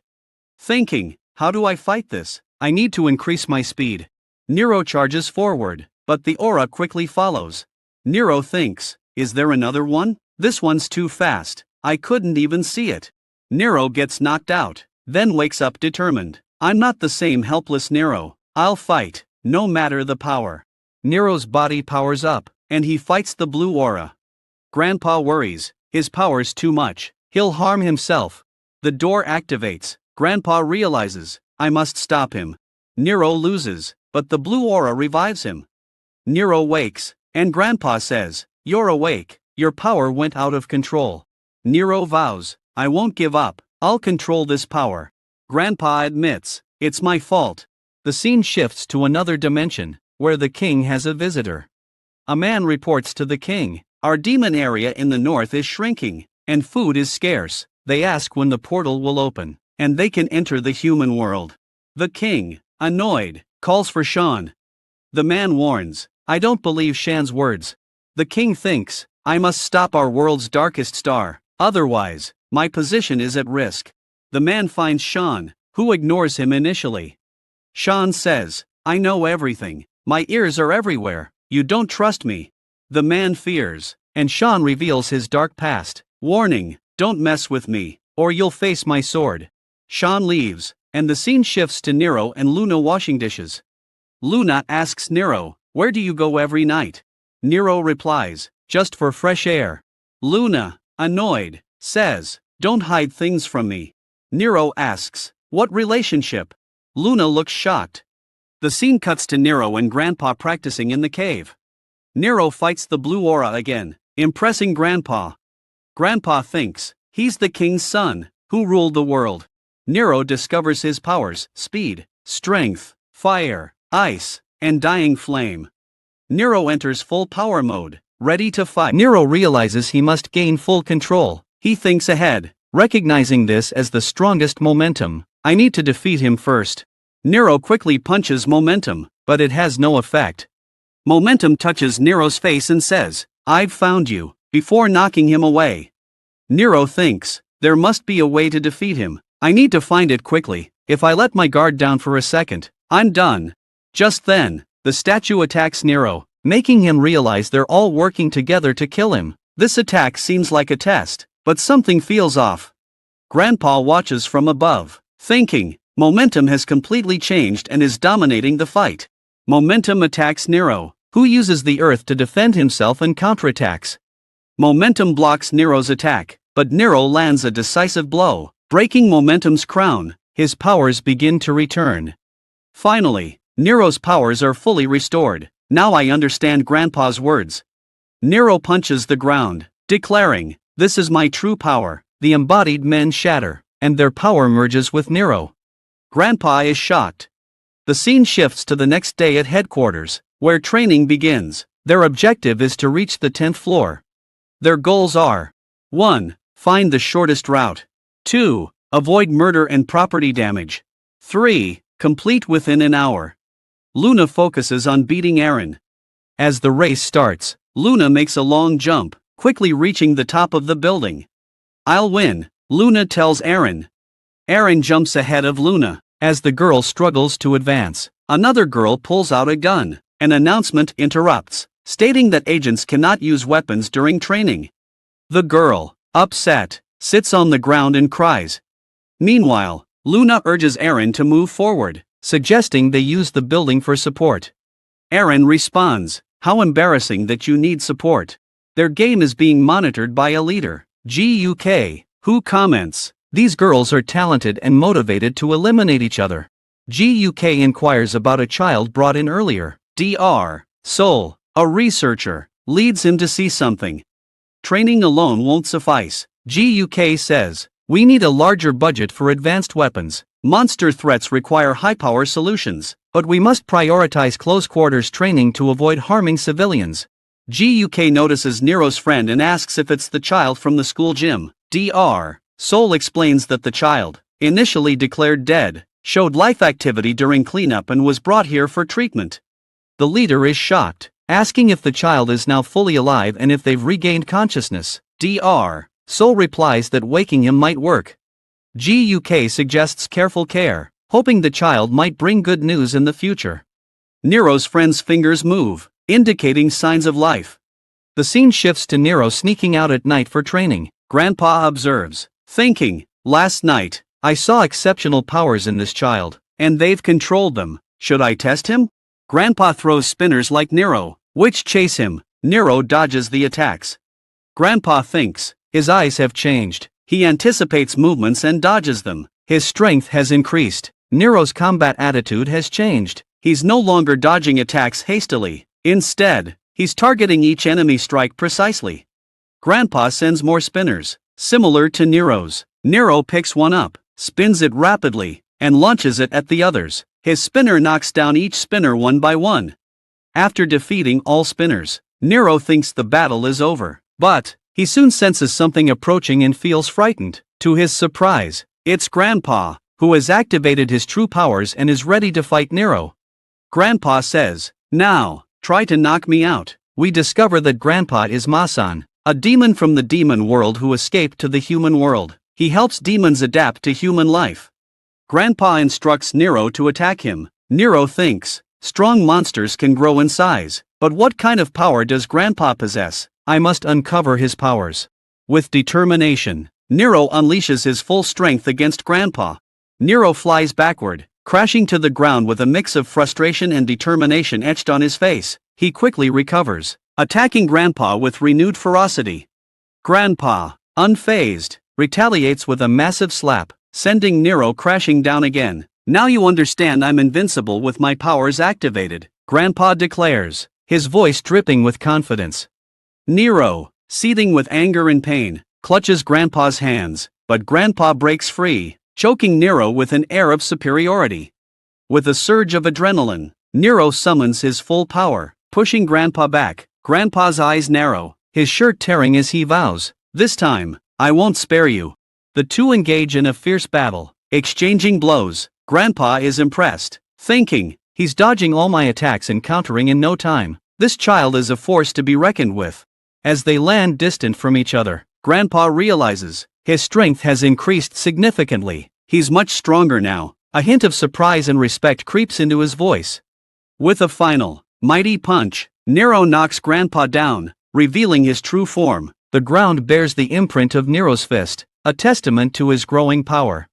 Grandpa's shock is palpable as he thinks, even in combat, this child retained his divine side. He's ready now. A mix of awe and trepidation crosses his face. Scene shifts to next morning. Luna wakes up to a pleasant aroma, her expression softening into a gentle smile as she rises from bed. Luna arrives to find Nero has prepared breakfast. He invites her to eat, and she asks, "Is something special today? You made breakfast?" Nero replies, "I'll make breakfast for you from now on. I was exhausted for the past few days and couldn't cook." Luna concerns, "If you keep going out for walks at night, you'll get tired. You can do what you want, but consider those who worry about you." Nero asks, "Were you worried about me?" Luna blushes, "Not that I'm worried about you, but you going alone is dangerous. I'm concerned because your actions might affect me too." Nero apologizes, "Since my grandma passed away, no one has worried about me. Your concern feels nice." As Nero finishes speaking, roses bloom around Luna, and she asks him to stop talking and leave. Nero and Luna are seen walking together, with Luna saying, "You must come with me, I have some reports to file." Nero wonders, "Did Luna notice the mark on my face when I fought the monster in the gym?" He asks Luna, "How do the leader and members identify who's a superhuman and who's a monster?" Luna replies, "Some monsters resemble humans and use their abilities. When they do, a mark appears on their face." Nero's thoughts reveal concern and curiosity. Luna's response is matter of fact, with a hint of expertise. Nero thinks, "Did Luna not see my mark?" After she explains that monsters have a mark and changed appearance when using abilities. Recalling the leader's warning, "Monsters will come after you, Nero, since you're a superhuman." Nero remembers Grandpa's words. They won't stop until they find what they're seeking. With Sana deceased, Nero realizes, now, they'll all come after me. Nero ponders, what could those demons possibly want from me? What do I have that they need? Suddenly, something clicks. Nero turns to Luna. "Before we proceed, I need to ask you something." Nero says, "Before we head to headquarters, I need to go somewhere. It's urgent." Scene shifts. A young boy, seemingly a bully, orders another child, "Get me cigarettes. If you don't bring them by lunch, you're dead." The child silently walks away, reading English vocabulary. The bully intentionally uses foolish words, leaving his companions stunned. The bully's cohorts arrive, and he boasts, "Should I tell everyone I'm ranked number 1? Our target, Ming, is right ahead." Ming, the boy, stops and responds, "Hey, Sane, that kid. At that time, I saw everything with my own eyes. You were kneeling before Nero. If I were in your place, I wouldn't have come to school after that day. But look at you, still doing the same things." Sane yells, "Do you want to die at my hands? Don't you know who I am? The other kids glare at Sane angrily, intimidating him to back off. We see Nero, lost in thought on the bus. I don't have any good memories of school. Nero reflects. Despite lacking good school memories, I'm content. I won't revert to my past. My ordinary life is behind me. As they disembark from the bus, Luna inquires, "Are you certain you want to go to your apartment? It could be perilous, possibly even infested with monsters." Nero spots a nearby shop and asks, "Didn't you used to work here?" Luna responds, "Yes, briefly, but I quit. The only customers were school kids asking for cigarettes." Nero ponders. The leader must compensate her generously. Why would she work part-time here? Was she keeping an eye on me? Did she want to recruit me to her team? Nero unlocks his door, hesitates, and Luna asks, "What's wrong?" He replies, "Old memories resurfaced. Let's go in. I need to find something." Inside, Nero thinks, "I have no idea where to start. They're searching for something Grandpa had, and now they're after me. What kind of key were they talking about?" Meanwhile, Luna notices a photo of Nero's grandmother. Luna gazes at the photo, thinking, "Why do I feel like I know them?" She asks Nero, "Did you find what you came for? It seemed crucial." Nero replies, "Let's leave. I didn't find it." Scene shifts to Lame's hospital room, where his eyes snap open, and he suddenly sits up. A nurse calms him. "Rest, you're not fully recovered." Lame removes his oxygen mask, asking, "Where's my friend Nero?" As the nurse draws blood, the doctor says, "You're." Lame offers, "Let me provide the information you're seeking in exchange for researching my entire body." The doctor agrees, "Now that you're recovering well." Young asks, "Where am I? I want to see my friend." The doctor reassures, "Focus on recovery first. Your friend is safe." Young rejoices, knowing his friend is safe. We see Young walking in the lab, observing various things. Young retrieves his blood sample, when C approaches him, asking, "What are you doing here? What are you secretly searching for?" Mesmerized by his looks, C offers, "If the doctors catch you, there'll be trouble. I'll stay with you so you won't be bored." I'm C, no need for introductions, I think we already know each other. Young holds the blood sample, when a nurse arrives, saying, "You can't be here," and grabs his hand. As the nurse grabs Young's hand, a test tube containing blood falls from his grasp. She scolds C and chases her away. After C leaves, Young asks, "Why am I in the biolab?" The nurse leads him out, warning, "Let's leave for now, we might face trouble." Upon entering, Young suddenly pulls the nurse close, muffled screams follow. Young emerges, wearing the nurse's coat, with blood on the door. Seeing the blood, Young smiles eerily and departs. Meanwhile, at headquarters, breaking news spreads rapidly. News spreads that Aaron was defeated by an ordinary human. "Are you talking about the test that was interrupted?" Someone asks, "Is this because of Aaron?" "I think it's just a rumor." A team member approaches Aaron, asking, "Is it true what I heard? Did you struggle with a recently awakened ordinary human?" Aaron remains silent. The member wonders, "Did she ignore me?" Just then, Nero arrives, prompting the member to exclaim, "The devil's name was mentioned, and he's here. I want to see what's special about him." Nero's presence commands attention. C asks, "Who is he?" He looks handsome. Others stare, whispering, "This is the one from the rumors." The leader asks Nero, "Are you here for the exam?" Nero replies, "I'll take it if you cooperate with me." The leader is perplexed. Nero explains, "I don't plan to stay here forever, but we share a common enemy. We should work together. Do you think this world is as peaceful as it seems? You know how hard we work to maintain this peace." Nero thinks, "When did he sneak up on me?" Nero asserts, "There's no peace in my world." He continues, "Today, I mean, your definition of peace is, Senior, I'll teach you a lesson. First, I'll fix your weird face." He asks the leader, "May I teach him a lesson?" The leader replies, "Of course, I want to see your fight." Meanwhile, a doctor enters the room, shocked by the blood and the nurse's dead body. She screams. Hans Young asks Nero, "Are you an expert who doesn't need any weapon?" "I'm powerful. You might need one." Nero responds, "Worry about yourself. My hand will be enough for you." Hans Young grows angry, noticing Nero being admired. "Looks like you already have a fan club," he says. He thinks, This guy's attitude is just like Aaron's. If I defeat him, I'll become the new ES. Han smirks. He recalls how Aaron always defeated him in the past, leaving him unproven. With Aaron now out of the way, this is his last chance. Determined, Han swiftly approaches Nero and whispers in his ear, "What do you think of me now? I'm nothing like you." Han's Yong boasts, "I'm the fastest here. No one can match my speed. You can't even see me. How will you catch me?"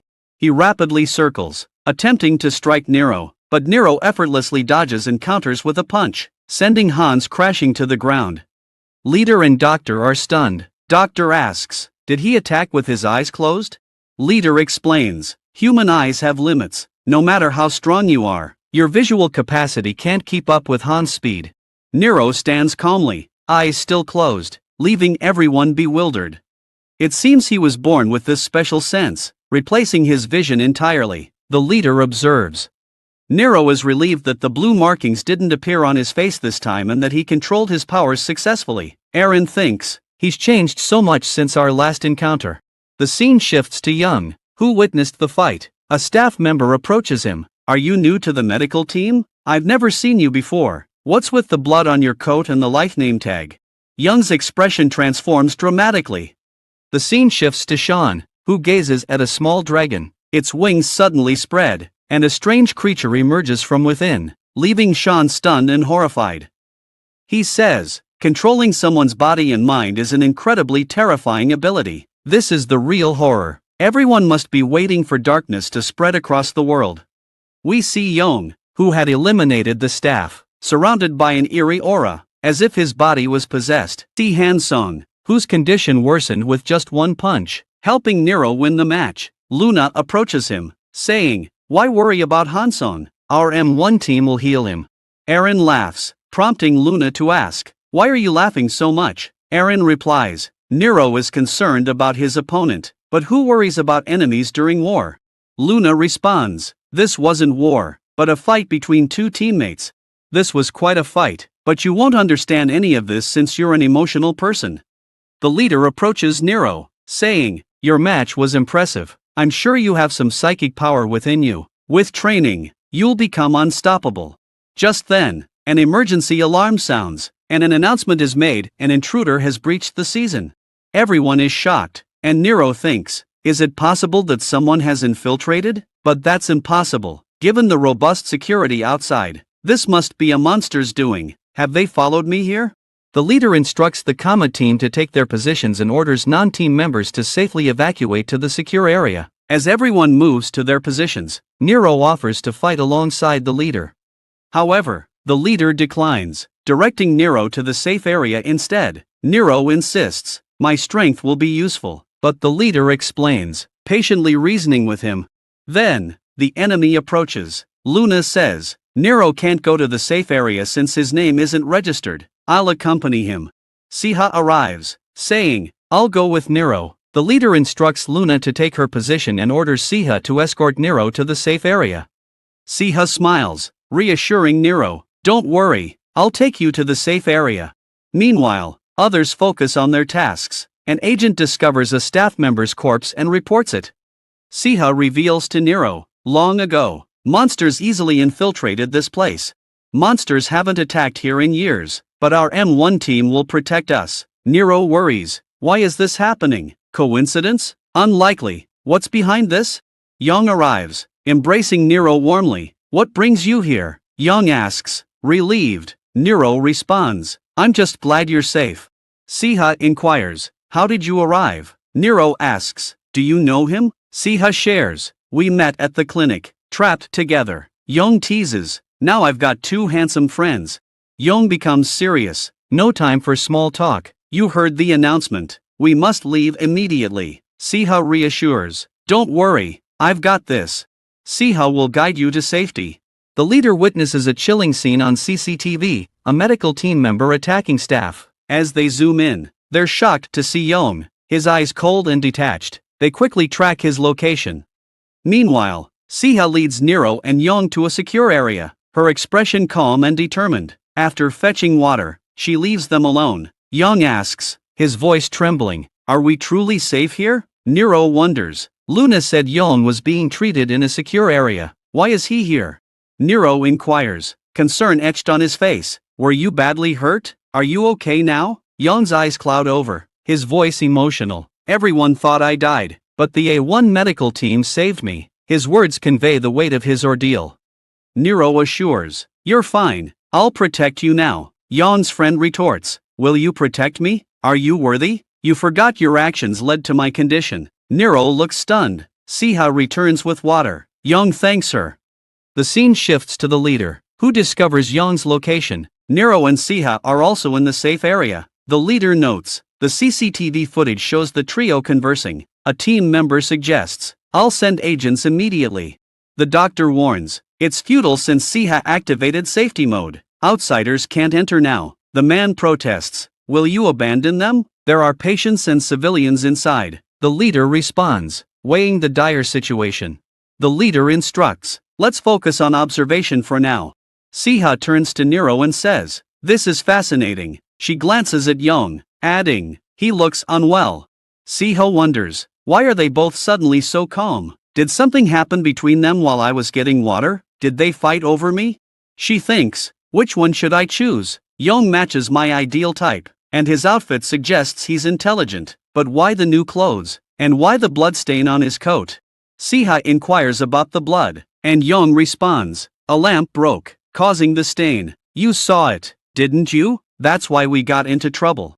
Siha is terrified by Young's transformed appearance. His eyes have changed completely. Nero intervenes, gently pushing Young away. Now? Nero asks, what happened to your hand? Upon seeing Ged, Siha understands the situation and activates her weapon, attacking him. However, Young suddenly disappears.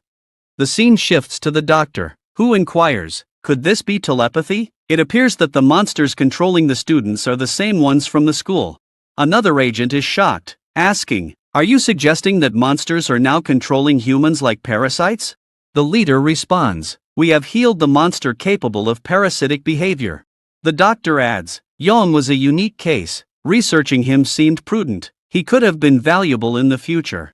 The leader suggests, perhaps Nero can capture him. If we capture him alive, it will be beneficial.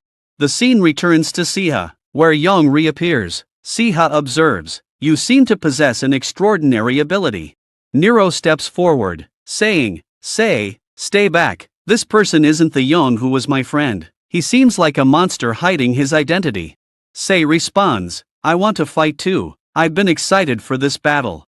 Young laughs, asking, are you genuinely excited? Should I explain what excitement truly means? He vanishes again, leaving Nero and Sei concerned.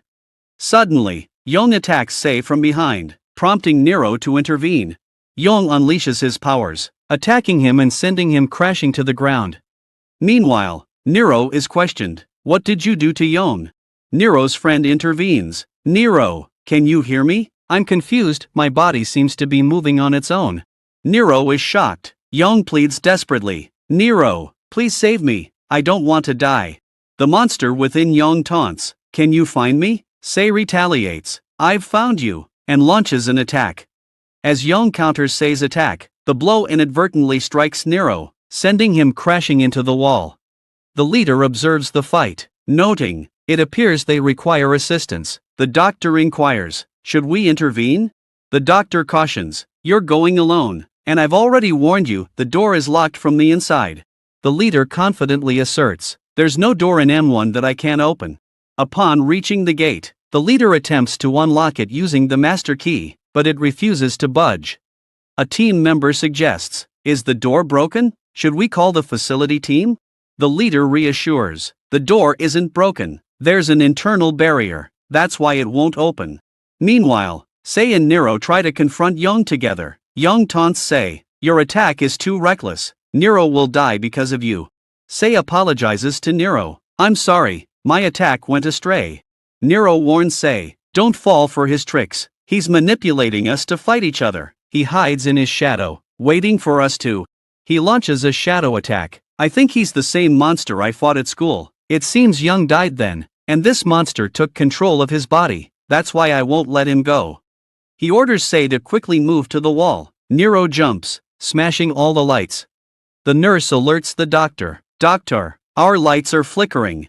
The doctor responds, activate the emergency lights immediately. Young, witnessing this, laughs, saying, even without shadows, turning off the lights will leave you blind. Nero ignores him, attempting to calm down. With closed eyes, he thinks, what I see now is irrelevant. Suddenly, he senses a presence before him. Opening his eyes, he's met with the same blue glow. Young taunts, Nero, you promised to protect me, but now you're avoiding me. What's going on? Nero lands a punch. Young thinks, this blue light, he's going down. Before hitting the ground, Nero unleashes another blow. Young is stunned. He hasn't activated his powers, yet he has this blue light. Where did it come from? Nero mercilessly beats him, leaving him battered. Young asks, Nero, do you want to kill me? I'm your friend, aren't I? Enraged, Nero responds, stop misusing my friend's body. His fury intensifies, enveloping him in blue light. Young is shocked, thinking, how did he gain strength so quickly? This kid's power is incredible. Nero encircles him in his blue light, engulfed in explosions. His body disintegrates. Nero reflects, reduced to ashes, yet my friend's soul still hasn't found peace after death. Utilizing his leader's mastery, they enter because the barrier has also been breached. Upon entering, everyone senses the crystal ice. They call out to the canals, but he exits without responding. The scene shifts to the conference hall, where everyone discusses Young. The doctor calms them, explaining, Lee Young was already dead when we arrived at the gym. However, a monster possessed his body and utilized it. We were consumed by doubt, but then a glimmer of hope emerged. This could be a breakthrough for our research. Possessing a human body is an extraordinary ability, one that sparks both fascination and trepidation. When monsters perish, they vanish into nothingness, leaving us with more questions than answers. An officer's curiosity gets the better of him. Can we rank a monster that wields shadows to move with such stealth and cunning highly? The leader's expression turns grave, because it targeted a harmless student, Nero's friend. The monster's sinister intent was clear: exploit Nero's vulnerability and get close. A haunting question lingers: why are they obsessed with Nero? Nero's thoughts are filled with unease. The monster was stalking me, using Young's body. The terror is unbearable. The monster was after me, so it hid in Young's body. If this continues, I'll never be able to trust anyone. Nero approaches Aaron, who asks, why were you so hesitant when killing it? With your skills, you could have finished it in one blow, saving Shay from harm. Nero, filled with grief, says, Young was my friend. Aaron grasps his hand, but he was a monster, determined to destroy us all. Nero jerks his hand away, just as Luna arrives, saying, Aaron, stop your nonsense. Even if he was a monster, he was in Nero's friend's body. You can't understand the pain of killing your own friend with your own hands. Aaron retorts, if you want to play with your friends, go somewhere else. This isn't a place for hesitation before killing. Nero, stung by their words, feels a surge of emotions. Nero begins to leave, but Luna urges him to receive treatment. However, he ignores her. We see regret and anger on Nero's face. Now, we shift to the doctor examining the explosion caused by Nero. The doctor says, this is extremely dark. Perhaps that's why you couldn't see it clearly. The leader asks, but why is there no fire around the explosion?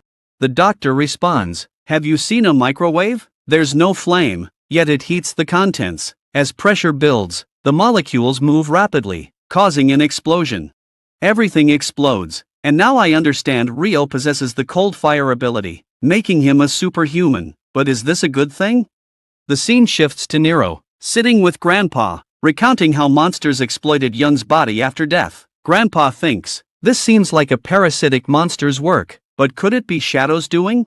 Nero shares his frustration. When I kill one, another appears. Will this cycle never end? Will it lead to my demise? What do they gain? Grandpa responds, the time has come. He bows his head before Nero, saying, I show respect, Khan's soldier. As a token of respect, I bow to Khan's son, the rightful heir to the throne. Nero is shocked, his mind racing with questions. The scene shifts to the past, revealing Demon Land's isolation after the war. Crown Prince's soldiers invaded the palace, and I, Ma-san, rushed to protect the king. As Khan's royal guard, I arrived to find the castle ablaze. My comrade informed me, we've lost. The castle is being reduced to ashes. This war was sparked because Khan's youngest brother, Crown Prince, distrusted his brother's marriage to a human. He despised the idea of his nephew being with the woman's son, fueling his resentment. My brother married a human, deceiving and defeating them, and then set the entire castle ablaze. I fled, hoping things would eventually right themselves.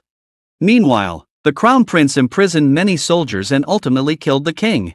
The scene now shifts to the present. Sana was a guard like us, he explains. She brought you into this world, making you Khan's son. When you first came to me, I thought you were a normal demon child, unaware of your true identity. Nero asks, how did you discover the truth? He replies, I knew because you possess the cold flames, proof that you're the prince. This is a legendary strength that never ends, exclusive to higher-ranking demons and a symbol of the king's successor. Nero asks, but my grandmother never told me anything. He replies, the Crown Prince has seized the throne and will eliminate any threats. He wants to kill you because you're the rightful heir to the king and plans to steal the key to become the true demon king. You have two possible futures, human or monster. You must survive and fight. The scene shifts to Nero training in the rain, thinking, I must become strong quickly and take responsibility. Next, the queen holds Nero in her arms as the castle burns. The crowd gasps. Look, the human holds Prince in his hands. King Khan is dead, and the community has a new king. Suddenly, the queen, Nero's mother, jumps into the fire. We see Grandpa telling Nero, Sana didn't tell you this because she wanted to protect you. She didn't want the world to know where the real key is. Sana must know. That's why she kept changing her address. Nero is shocked, realizing that the key everyone was searching for is actually him. A soldier urges escape. Warning, Calm will slaughter us unless we flee. Grandpa reels at the discovery that Nero's blood holds the dimension's power. Nero asks, what's Calm's motive for stealing the key? Grandpa explains, he intends to open the human world's gate, triggering a demon attack on humanity. Nero resolves, I must strengthen myself quickly to protect everyone, as I'm the key. The scene shifts to the monster world, where the gate suddenly shakes. Cam notes, the shaking gate indicates the key has been revealed. A follower inquires, will the gate close after opening? Calm retorts, speak thoughtfully. Borrow, where is Sean? Sean stands atop a mountain, gazing at the sea surrounded by crackling electricity. His focus remains fixed on the deep waters. Atop the majestic mountain, Sean stood victorious, his contagious laughter echoing through the crisp air. A triumphant grin spread across his face as he proclaimed, the key has awakened, a declaration that marked the pivotal moment when the child discovered his true identity. But the journey to this revelation was fraught with danger and sacrifice. We flash back to a fateful night, when the palace was engulfed in a raging inferno. Amidst the chaos, Nero entrusted her precious child to Masana, a desperate act of love and protection. We learn that Nero's mother, Yoon, was the queen, bound to the king by marriage and duty. In a heart-wrenching scene, Sana cradles Nero, her voice laced with concern. What about you, queen? Nero's resolute response leaves no room for debate. I must stay here to distract them. You leave. With a heavy heart, Sana departs, Nero's fate hanging precariously in the balance. As they navigate the treacherous landscape, they find solace in a secluded room. Sana's son, Shan, tenderly holds his sister, Rin, their bond a beacon of hope. But Shan's innocence is tempered with fear. Are you leaving me again, mother? He asks, his voice trembling. Sana's reassurance is swift and gentle. I'll return soon, my child. As Sana's hand gently rested on Shan's head, her voice whispered words of relief. Thank goodness you didn't fall into their hands, Shan. The little boy's eyes sparkled with understanding, his small voice replying, I hid, Mom. Sana's gaze locked onto her son's, her voice urgent and clear. Shan, listen carefully. When I'm gone, take your sister and leave through the outer gate. Don't look back, just keep running. The gravity of the moment weighed heavy in the air. Shan's curiosity got the better of him. Mom, where are you going? Sana's response was laced with a mix of desperation and determination. When you exit, you'll see a road leading into the forest. Follow it to the end, where you'll find a small house. Give the necklace to the man waiting there. As Sana enveloped her son in a tight embrace, Shan's voice trembled. But what about you, Mom? Sana's reassurance came swiftly. I'll follow soon. I promise. With one last glance, she turned to leave. Shan's voice halted her departure. Mom, is the baby in your arms the king's? Sana's eyes shone with confidence. Shan, you'll be an amazing brother. Protect your sister. Shan's eyes welled up with desperation as he heard his mother's words. Mom, take me with you, he pleaded, rushing towards her, but fate had other plans. Shan stumbled and fell, losing his grip on the necklace, which slipped from his hands and landed distant. As he struggled to his feet, Shan frantically searched for his mother, but she was nowhere to be seen. His sister's wails pierced the air, and with a heavy heart, Shan scooped her up and fled into the forest. The path led them to the very house his mother had instructed him to find, but what awaited them was a gruesome sight. Blood splattered everywhere. Shan froze, paralyzed by horror. Regaining consciousness after what felt like an eternity, Shan's cries echoed through the desolate landscape as he called out for his mother. This haunting flashback lingered in Shan's mind, fueling his rage. Suddenly, a bolt of lightning illuminated the dark sky, and the ocean's waves surged with increased ferocity. Meanwhile, in a distant command center, a soldier briefed Com, "We've been unable to locate Shan anywhere. He must have escaped." Knowing the gravity of his mistakes, Com's voice thundered with rage. "Assemble our strongest forces immediately. We need to fill the gap with soldiers to prevent the gate from closing. Whatever it takes, we must keep that gate open." The soldier's concern was palpable. "But, sir, this is extremely perilous. Your life could be at risk."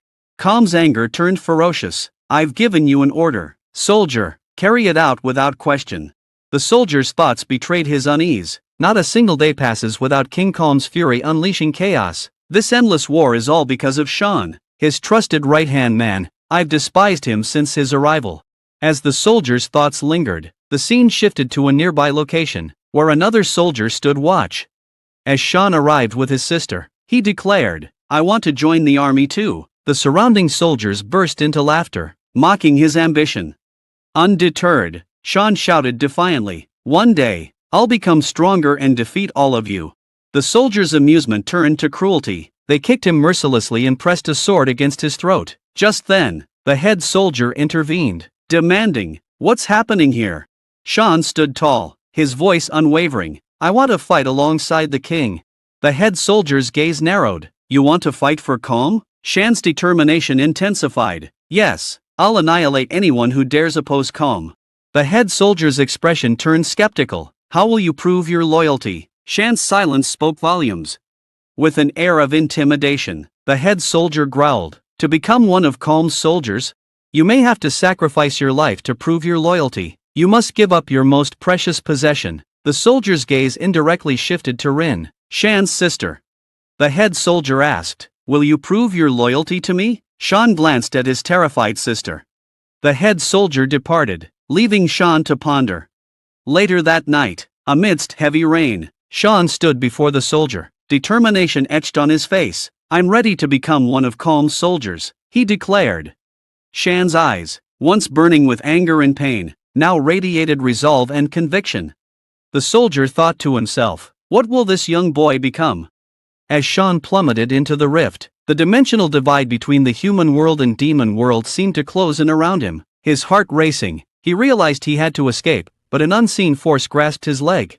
A vine, its tendrils like skeletal fingers, clutched his ankle, slowly crushing his bones. Shan struggled to break free, but the vine's grip only tightened. Panic set in as he thought, "I must think of something to escape, or I'll be trapped forever." Shan's mind flashed back to a moment of tender farewell. He had handed Rin a cherished necklace near a towering tree, his voice filled with urgency. "Wait here for me, Rin, this necklace will keep you safe." Rin's eyes sparkled with concern. "But, Shan, this necklace has always been yours. Why give it to me?" Shan's smile reassured her. "Take it, and wait for me here. I'll return soon." Rin's voice trembled. "Until when, Shan?" Shan's gaze locked onto hers, his resolve unwavering. "Until I defeat the darkness and return to you." Shan's promise echoed through the trees, "I'll return soon," but he never came back, leaving his sister alone and vulnerable. His loyalty to Com had consumed him, driving him to abandon the one person he loved. Yet, Shan's determination fueled his escape from the suffocating vine. "I've sacrificed too much to become Com's soldier," he thought. "I won't be defeated by this." Meanwhile, Nero pondered his crucial role. I'm the key to protecting the door. I must act. And for that, I need an ally. His gaze fell upon a butterfly, its delicate wings stirring a forgotten memory. As Nero entered, Luna's curiosity sparked. Where were you so late? She asked, her eyes narrowing. Nero's casual tone belied his secrets. Just a midnight stroll. Will tomorrow bring another training session? Luna nodded, her expression serious. As the night drew to a close, Luna reminded Nero, get some rest. Training starts early tomorrow. Nero's curiosity lingered. Luna, what did you mean by guardian earlier? Luna's enigmatic smile faded as she departed for her quarters. Nero's thoughts swirled with questions. Next morning, at training, Say's eyes sparkled upon seeing Nero. Luna swiftly intervened, her expression stern. Say asked, her voice tinged with curiosity, are you Nero's girlfriend? Luna's response was deliberately vague. Draw your own conclusions. The doctor's timely arrival broke the tension. Say, please report to the treatment room. As Say left, the doctor turned to Luna, her eyes narrowing. Do you consider yourself Nero's guardian? Luna clarified, her tone firm. No, I'm simply ensuring his safety. Dr. Kim reassured Nero. Don't worry, I've got this. She led him to the examination room. As Nero underwent testing, he wondered, how much blood will they draw? His mind wandered to the mysterious demon blood coursing through his veins. Afterward, Dr. Kim presented Nero to leader Rachel, who inquired, is your registration complete? Have you experienced anything unusual?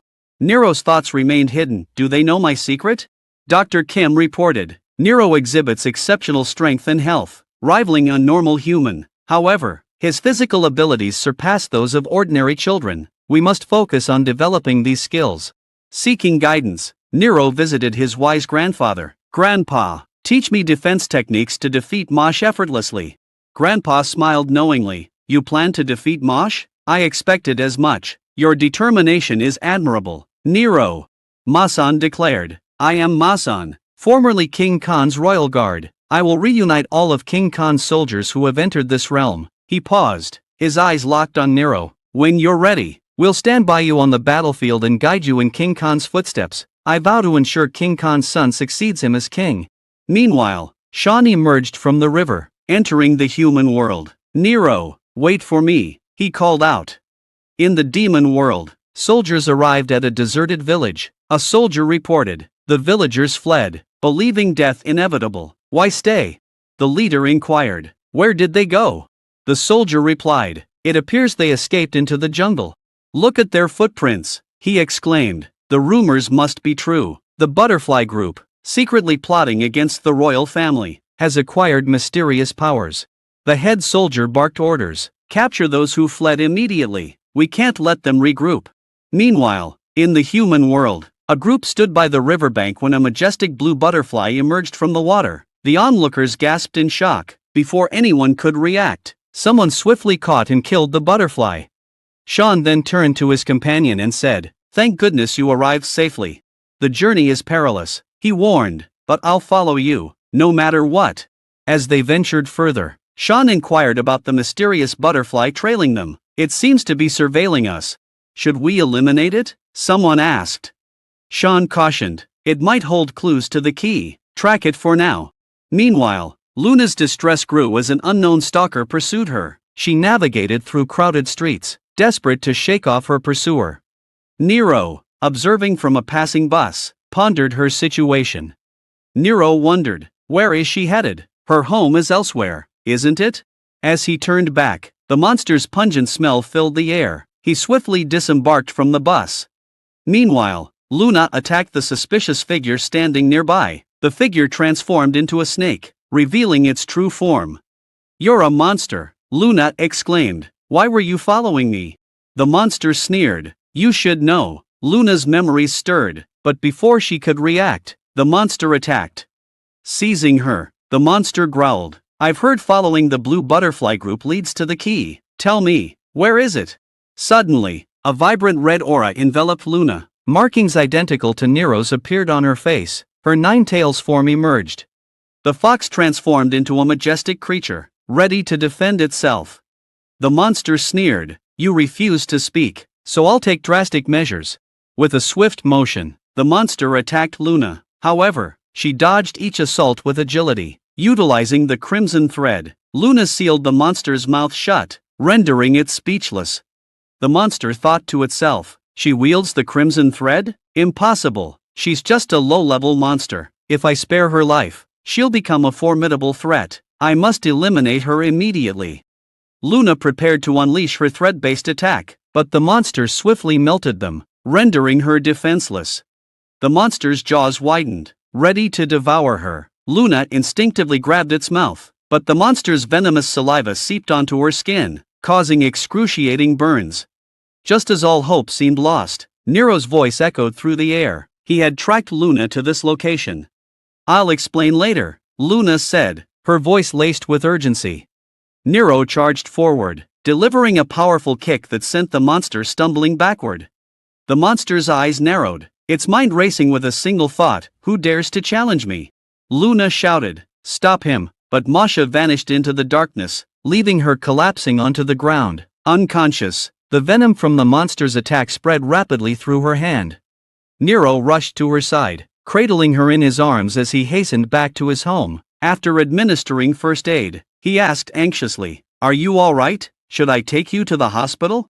"I'm fine," Luna whispered, her voice barely audible. Nero's gaze narrowed. "You know what I am, don't you? How long have you known?" Luna's eyes locked onto his, her voice laced with a mix of fear and determination. "Since I saw you taking medicine, you knew my secret, yet you didn't expose me." Nero's expression darkened, his anger simmering beneath the surface. Luna said, "I was waiting for you to wake up. Besides, you wouldn't have believed me even if I had told you the truth." Nero's eyes narrowed. "You knew how many demons were after me? If you had warned me earlier, I could have escaped them. How can I trust you now?" Luna's voice took on a determined tone. "Trust me, I'm on your side. Your mother was one of us, part of our group." Nero's eyes widened in shock at the mention of his mother. Luna continued, "Our leader has been waging war against the demons for a long time." "Leader," Luna revealed, "one's mission is to protect humans from demons. To achieve this, we sent agents to infiltrate the demon world and gather crucial information about demon kin. However, one of our agents, Yan, was captured." Luna continued, "Ironically, she later became King Khan's wife and your mother, the Queen. The Queen's existence served as proof that humans and demons can coexist peacefully," Luna explained. "Yet, some individuals viewed her as a threat to their interests. Your birth, with both human and demon blood, amplified the Queen's significance," Luna concluded, her eyes locked onto Nero's. As threats mounted, Queen, also a skilled agent, handled them with ease. However, she remained vigilant, knowing powerful foes could strike at any moment. To safeguard Prince and demonkind, she formed an elite army, dubbed Butterfly. "I'm part of this group," Luna revealed, her eyes locking onto Nero's. Nero's thoughts raced. The butterfly presence around Luna makes sense now. They must communicate through her. Luna handed him a stack of photos. "These M1 CCTV images are part of my extensive security intel gathering. I've been monitoring potential threats for a long time. I've been secretly gathering intel," Luna said, handing Nero a stolen security photo. Nero examined the image, noticing the leader's destination. "There must be a secret door," Luna suggested. "Maybe Queen's data is stored there." "Let's investigate," Nero said. "But we won't be able to open the door," Luna warned. Nero smiled confidently. "I think I'm the key we need." The scene shifted to the snake monster, reporting to Sean. "That unexpected arrival forced me to flee, exposing our agent and key," the monster said. Sean reassured, "Don't worry, I'll find the key quickly." C hastily drew something and fled. Luna and Nero burst into laughter at her playful antics. Nero observed, "C seemed reluctant to come here, yet she's remarkably cheerful." Luna smiled knowingly. "Our destinies were sealed at birth. Anyone with superpowers inevitably ends up here." With that, Luna and Nero ventured to the area concealing the secret door. Nero utilized his powers to unlock it. Nero utilized his powers to unlock the gate, revealing an assortment of enigmatic objects that left Luna and him perplexed. Luna whispered, "I knew M1 was ancient, harboring many secrets." Meanwhile, Shin arrived at Nero's residence. Nero discovered a cryptic photo and his mother, Yance, confidential file. Concurrently, Shin stumbled upon Sana's. Shin gazed at Sana's photo, his anger and resentment palpable. He omitted the word mother, uttering only Sana. Nero reviewed files when footsteps echoed. Luna and Nero exchanged anxious glances. Leader entered, scrutinizing a file. Unbeknownst to him, Luna and Nero hid above, frozen in silence. After a tense wait, Nero whispered, "I think he's gone." Luna nodded, motionless. Nero stood close to Luna, making her blush. "Your hair's blowing," Nero observed. "Must be wind coming from behind. This path leads somewhere." Leader sensed someone's presence but couldn't understand who. Nero and Luna followed the path to a spot overlooking a lab. Dr. Aaron instructed, "I've increased the input. Do you feel dizzy?" Aaron responded affirmatively. Luna whispered, "What's Aaron doing here?" Nero replied, "It seems we've uncovered something we shouldn't know about." Dr. Aaron administered an injection, saying, "Inform me immediately if you experience unusual bodily sensations." Aaron nodded. "At home?" Nero asked Luna. "What was that?" "Aaron seems to be hiding something. If she's ill, she'd be in medical, not a secret lab." Luna expressed her long-held suspicions. "She works excessively, even during training." Nero wondered, is A1 exploiting her? Shin viciously tears Nero's photo, his anger palpable. A security guard intervenes. "You can't trespass. You seem homeless, but how can someone so tall be normal?" Later, the guard lies defeated, and Shin escapes. In the dream world, monsters are fed into a gap to maintain its openness. A monster cautions, "If we continue this, all will perish." A chained monster breaks free, unleashing chaos. Its head is severed, and the culprit is revealed to be Calm. Calm advances, inquiring, "How many survivors remain?" "The soldier count isn't increasing, sir," a soldier reported. "We're doing our best, but the Blue Butterfly gang keeps stealing our soldiers," another soldier explained. Calm's anger flared, his grip tightening around the soldier's neck. "How many times have I warned you? Never mention that gang's name again." Barrow apologized profusely as Calm released him. "Feed more soldiers into the gap now, we can't let it close."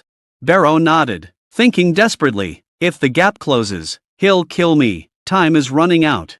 The scene shifts to two figures, their conversation hushed and urgent. They discussed whispers of Masan's survival, a rumor spreading through the Devian world. Was the king's son truly back? Just then, the child's lighter flared to life. As he looked up, Shin stood before them, his eyes piercing. "Do you truly believe the rumors?" The pair fled in terror, the girl scaling the wall as the boy took the lower route. Shin unleashed a wave of magical flames. "You have time, but I don't. I won't waste it on you." As the fire spread, the boy's hand burned, and he collapsed with a cry. Shin loomed over him, his voice low and menacing. "Though I walk among humans, you failed to recognize me. I am Shinan, the legend." The boy's eyes widened in awe and fear. "Is this the Shinan of legend?" Shen, Calm's ruthless right-hand man, stood before his captive. "Escape is impossible. I must attack." The captive lunged, but Shen countered, sending him crashing to the ground. "Where is the king's son?" Shen demanded. With each desperate denial, Shen's flames seared his face. The girl launched a surprise attack from above, confident in her precision. Shen swiftly countered, scaling the wall to find bloodstains, but the girl had vanished. The scene shifts to dawn, where Shin's assault had created a massive, smoldering crater. Police cordoned off the area, restricting entry.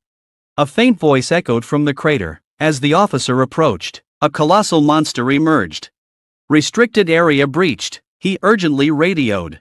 A colossal monster emerged, unleashing carnage on civilians. More monstrous creatures followed, pouring out of the crater like a deadly tide. Meanwhile, the A1 team mobilized, gearing up to confront the chaos. C's eyes shone with anticipation. Nero's brow furrowed. "This is unprecedented. Monsters aren't hiding. Something catastrophic is brewing." Luna questioned, "Where are you headed? This isn't our mission." Nero's jaw set. "I don't care. It's my duty."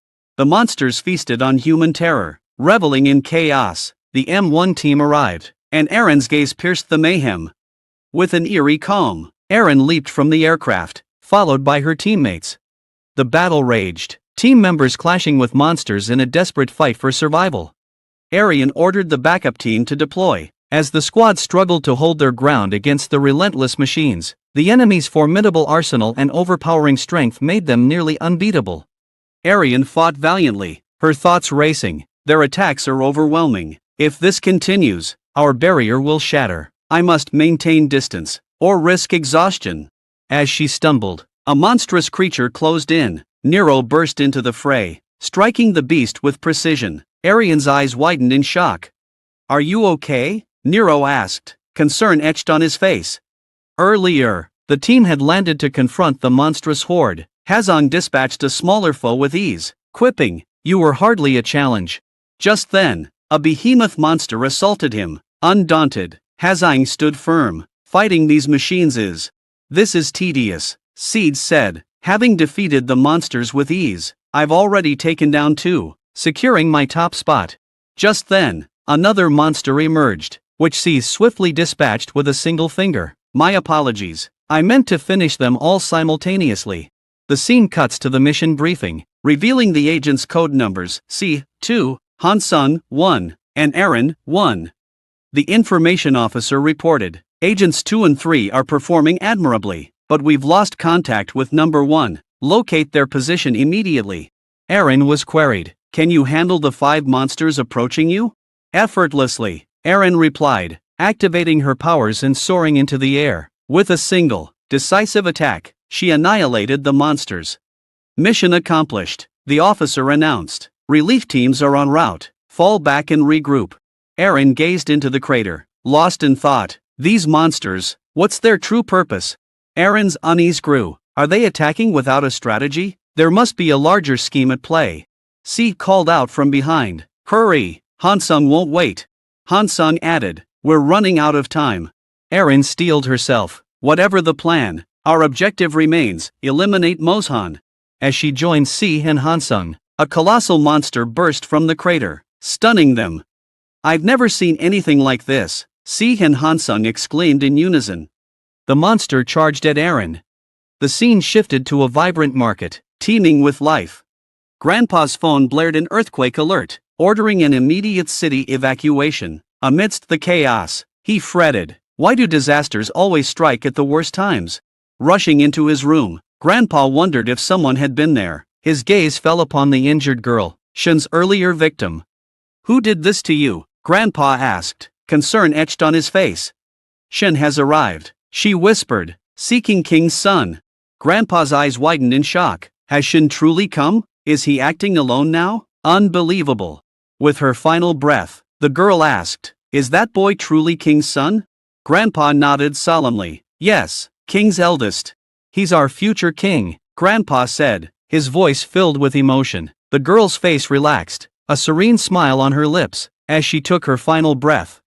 The scene shifted to Nero, victorious over the monster with a single, decisive blow. "You're remarkably strong," she said, beaming with admiration. Hansung interjected, his tone laced with jealousy. "It's nothing, the monster was already spent." Meanwhile, Luna approached Aaron, offering assistance, but Aaron declined. "You've always been stubborn," Luna said, shaking her head. Aaron ignored her and departed. Luna suggested, "We should leave. The situation here is under control." Nero countered, his eyes narrowing. "This is only the beginning. The real battle hasn't started." Grandpa's thoughts turned to Shen, the king's trusted advisor. With Shen here, the city will be unstoppable. But what's unfolding in the dark world? The horrors of the past are unfolding again, and I fear it's not just a coincidence. If history repeats itself, the consequences will be catastrophic. Flames will engulf the city, and screams will pierce the air. The thought of witnessing such chaos again is unbearable. Just as I dreaded, Shen arrived, his eyes gleaming with malice. "Excellent," he sneered. "You've gathered all my targets in one place. Now, I can eliminate them in a single stroke." Grandpa bellowed, "Attack!" and the group surrounded Shen, but Shen unleashed a blazing red light, engulfing his assailants. As the flames subsided, he began systematically slaughtering the survivors. One figure, however, stood unscathed, Masan, the erstwhile Khan commander. Shen's gaze locked onto him, his voice dripping with surprise. "You, Ma-san," the Khan's once loyal commander. What twist of fate brings you here? You've been trapped here, Shin sneered, attacking Masan. Masan parried, we got separated and ended up here, but we'll reunite with General soon. Shin's eyes narrowed, you seem to have a key, where is it? Masan thought, he's pushing me back with his force. No one's ever overpowered me like this. He dodged Shin's attack and hid behind a boulder. His allies arrived, blocking Shin's pursuit. We must leave, now, they urged. Masan hesitated, but his companions insisted, you must escape.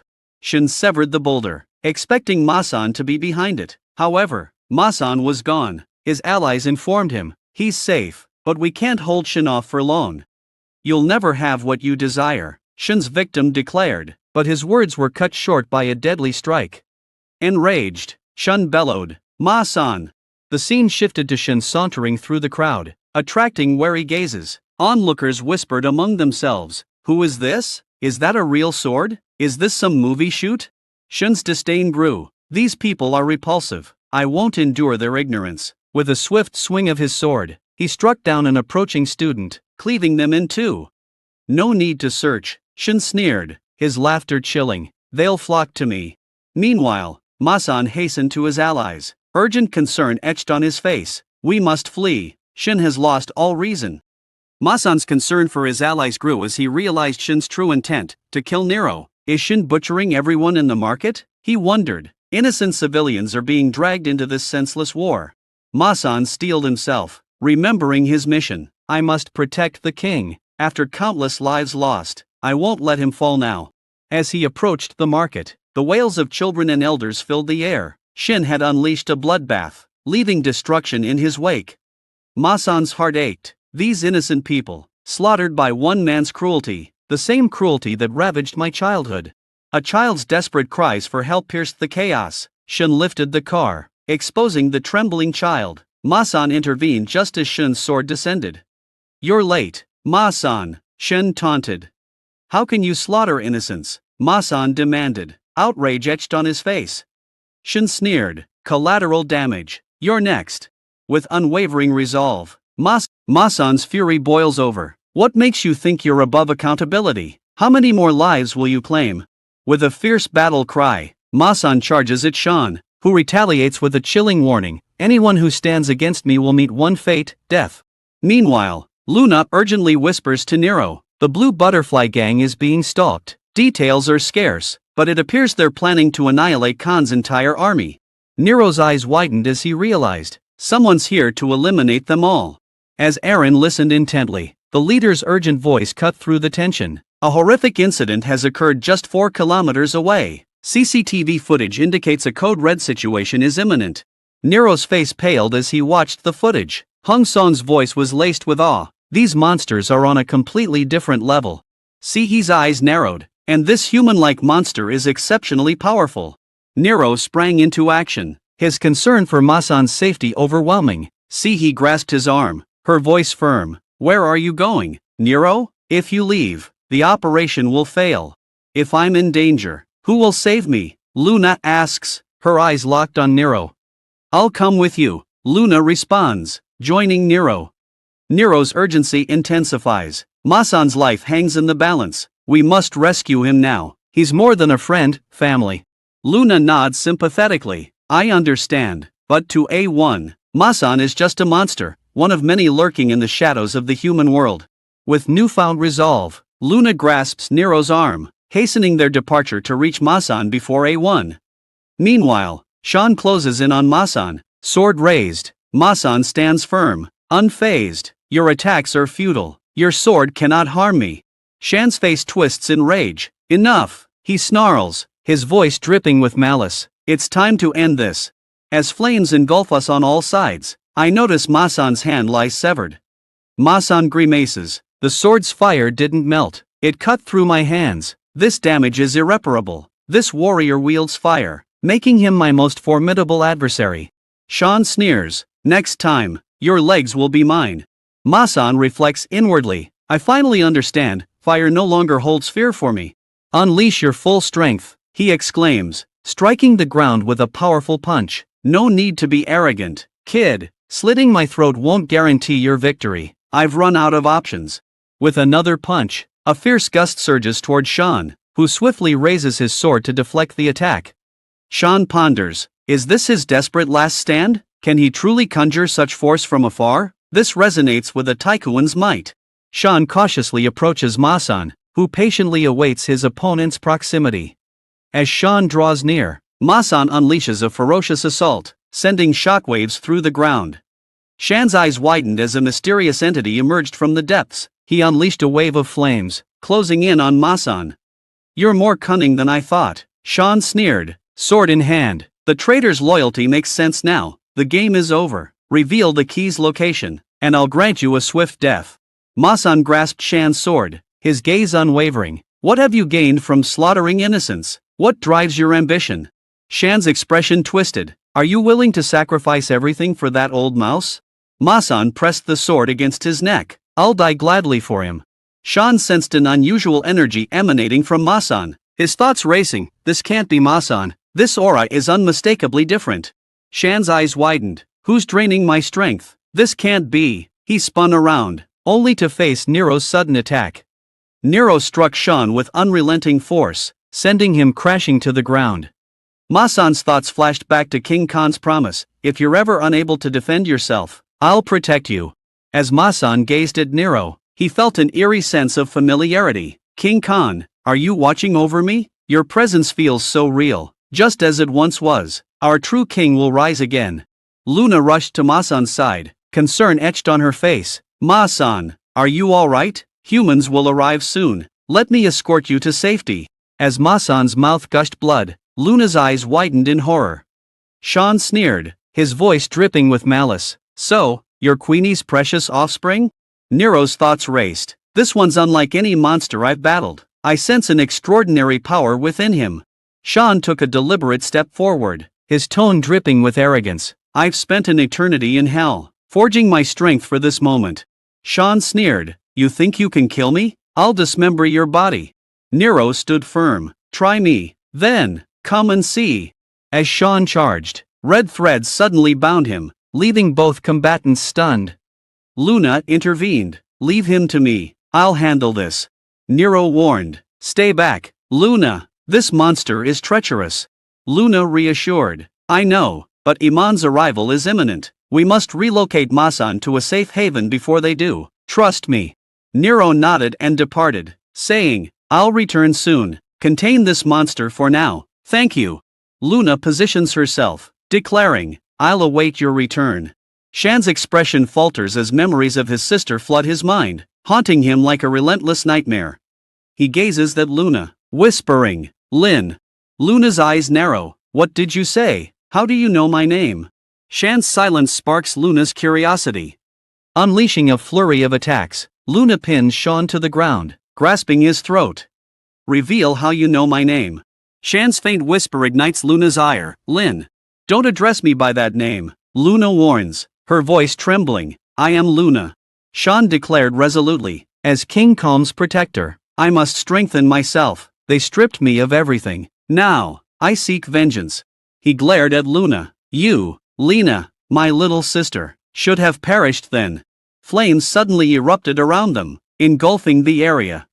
Meanwhile, the A1 team arrived, met with an inferno and dense smoke. Eren cautioned, everyone, exercise caution. I sense an ominous energy unlike anything before. One misstep, and we risk annihilation. Hensong challenged, why assume leadership? Eren explained, this energy feels treacherous. We must proceed with utmost care. Nero carried Masan to a secure location, reassuring him, just a little longer. I'll protect you. First, let me heal your wounds, then I'll take you to safety. Masan replied, you're exhausted. Nero, let's rest here for a while. The A1 team will arrive soon. Let me go now. Lift your head, Nero. Masan began to fade away, leaving Nero in tears, pleading. Masan's voice trembled. I can't bear the thought of losing anyone else. Witnessing my loved one's deaths is too much to endure. Nero's eyes widened in understanding.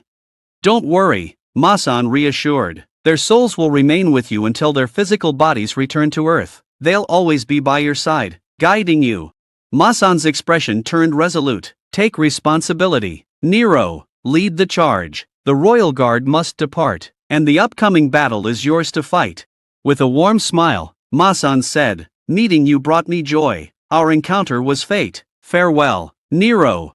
Ma-san vanished, leaving Nero overcome with emotion, tears streaming down his face. Meanwhile, Shan's grip tightened around Luna's neck, his eyes blazing with intensity. Shan scoffed, Lena, you've consistently hindered my progress. You miraculously survived once, and now you're protecting that half-demon. Lena shot back, you're a coward. Why didn't you kill me in the jungle that day? Why did you spare my life? With a swift kick, she created distance between them. If you truly wanted me dead, you wouldn't have given me the necklace. The blue butterfly saved me, not your mercy. Her eyes narrowed. Why did you give me the necklace? What was your motive that day? Shan's expression turned introspective. The path I chose led to anguish and pain. It was a road paved with thorns, yielding only suffering.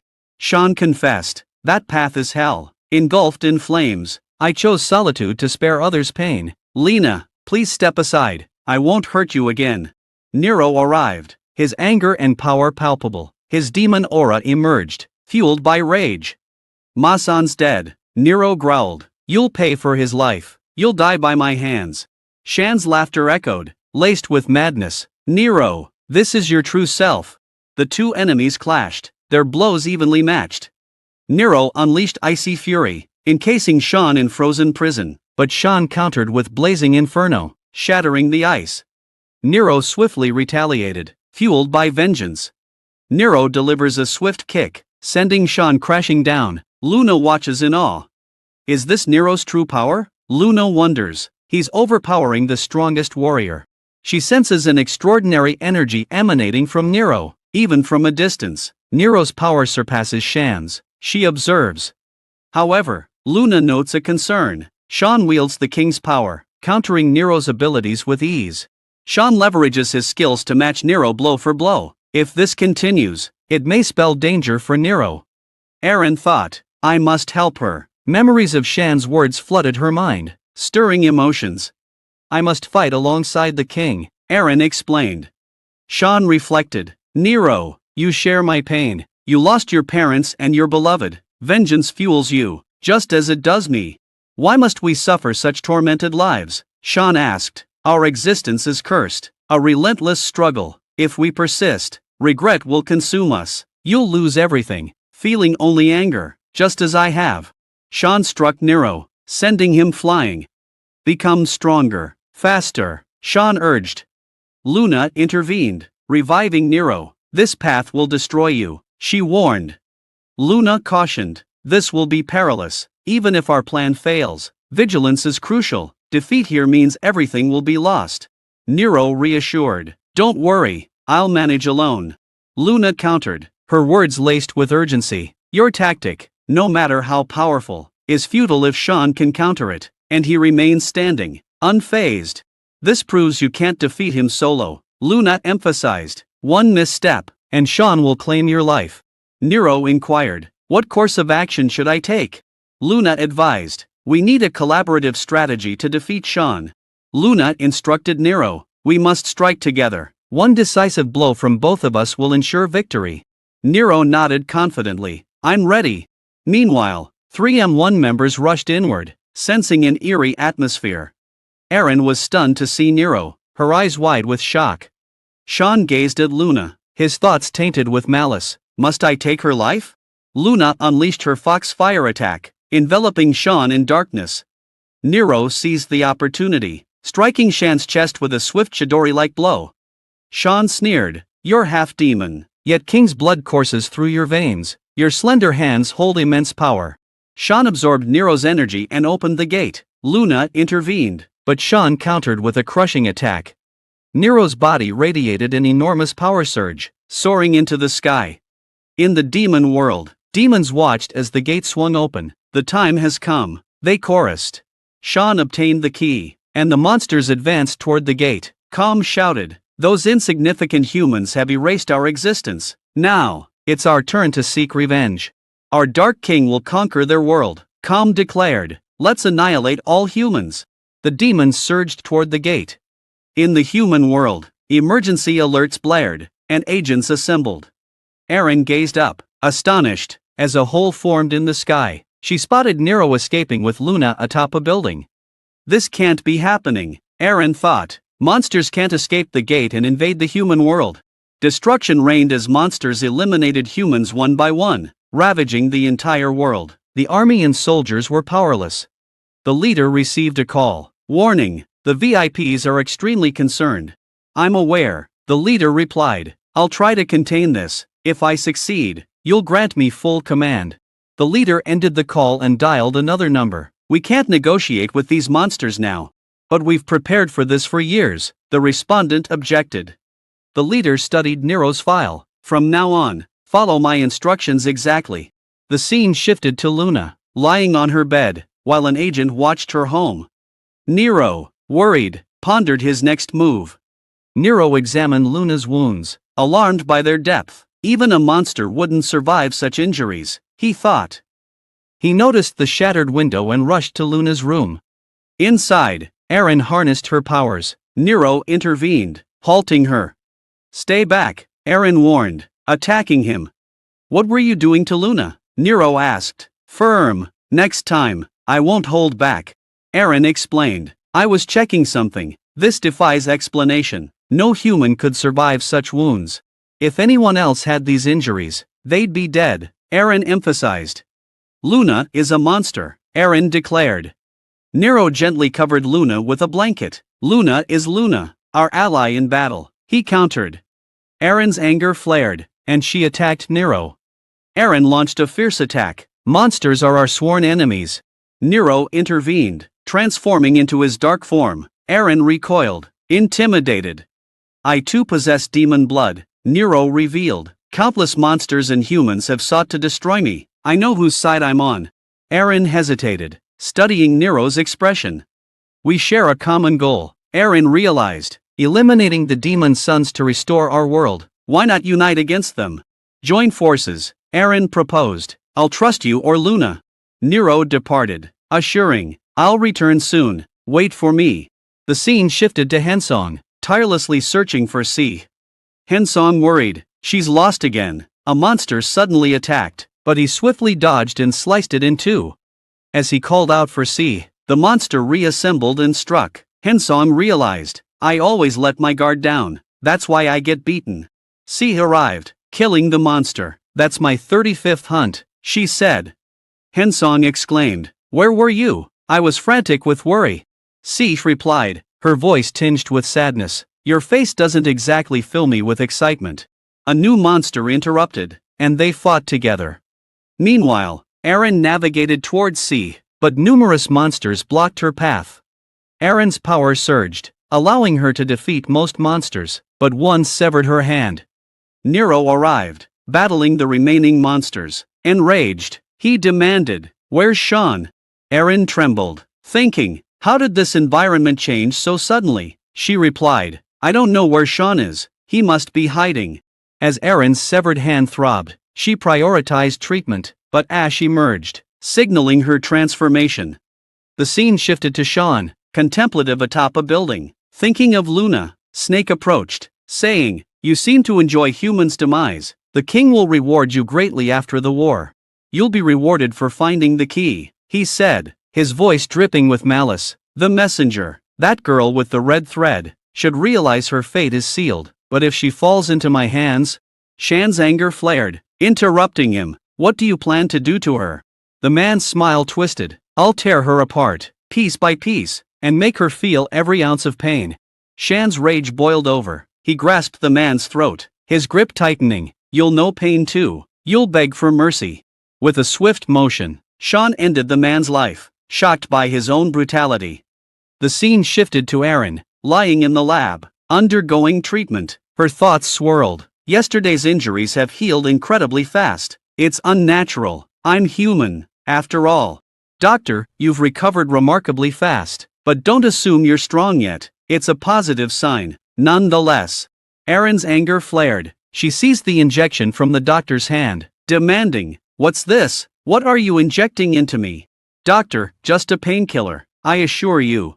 Eren injected the doctor, who cried out in fear. Why are you doing this? It's harmless. Eren pressed, Then why the panic? Doctor, let me explain. This step cell is derived from powerful monsters' DNA. It enhances senses, strength, and reasoning, mimicking animal abilities. Humans would become invincible if they possessed these traits. Aaron's fury intensified. Have you been experimenting on me? Doctor, no. I only sought to strengthen you. Aaron's anger boiled over. Stop lying to me. You've transformed me into a monster. The doctor ushered Aaron into a restricted area, cautioning, this zone is off limits. As the door swung open, Aaron beheld rows of enclosures housing numerous monsters, shockingly alive.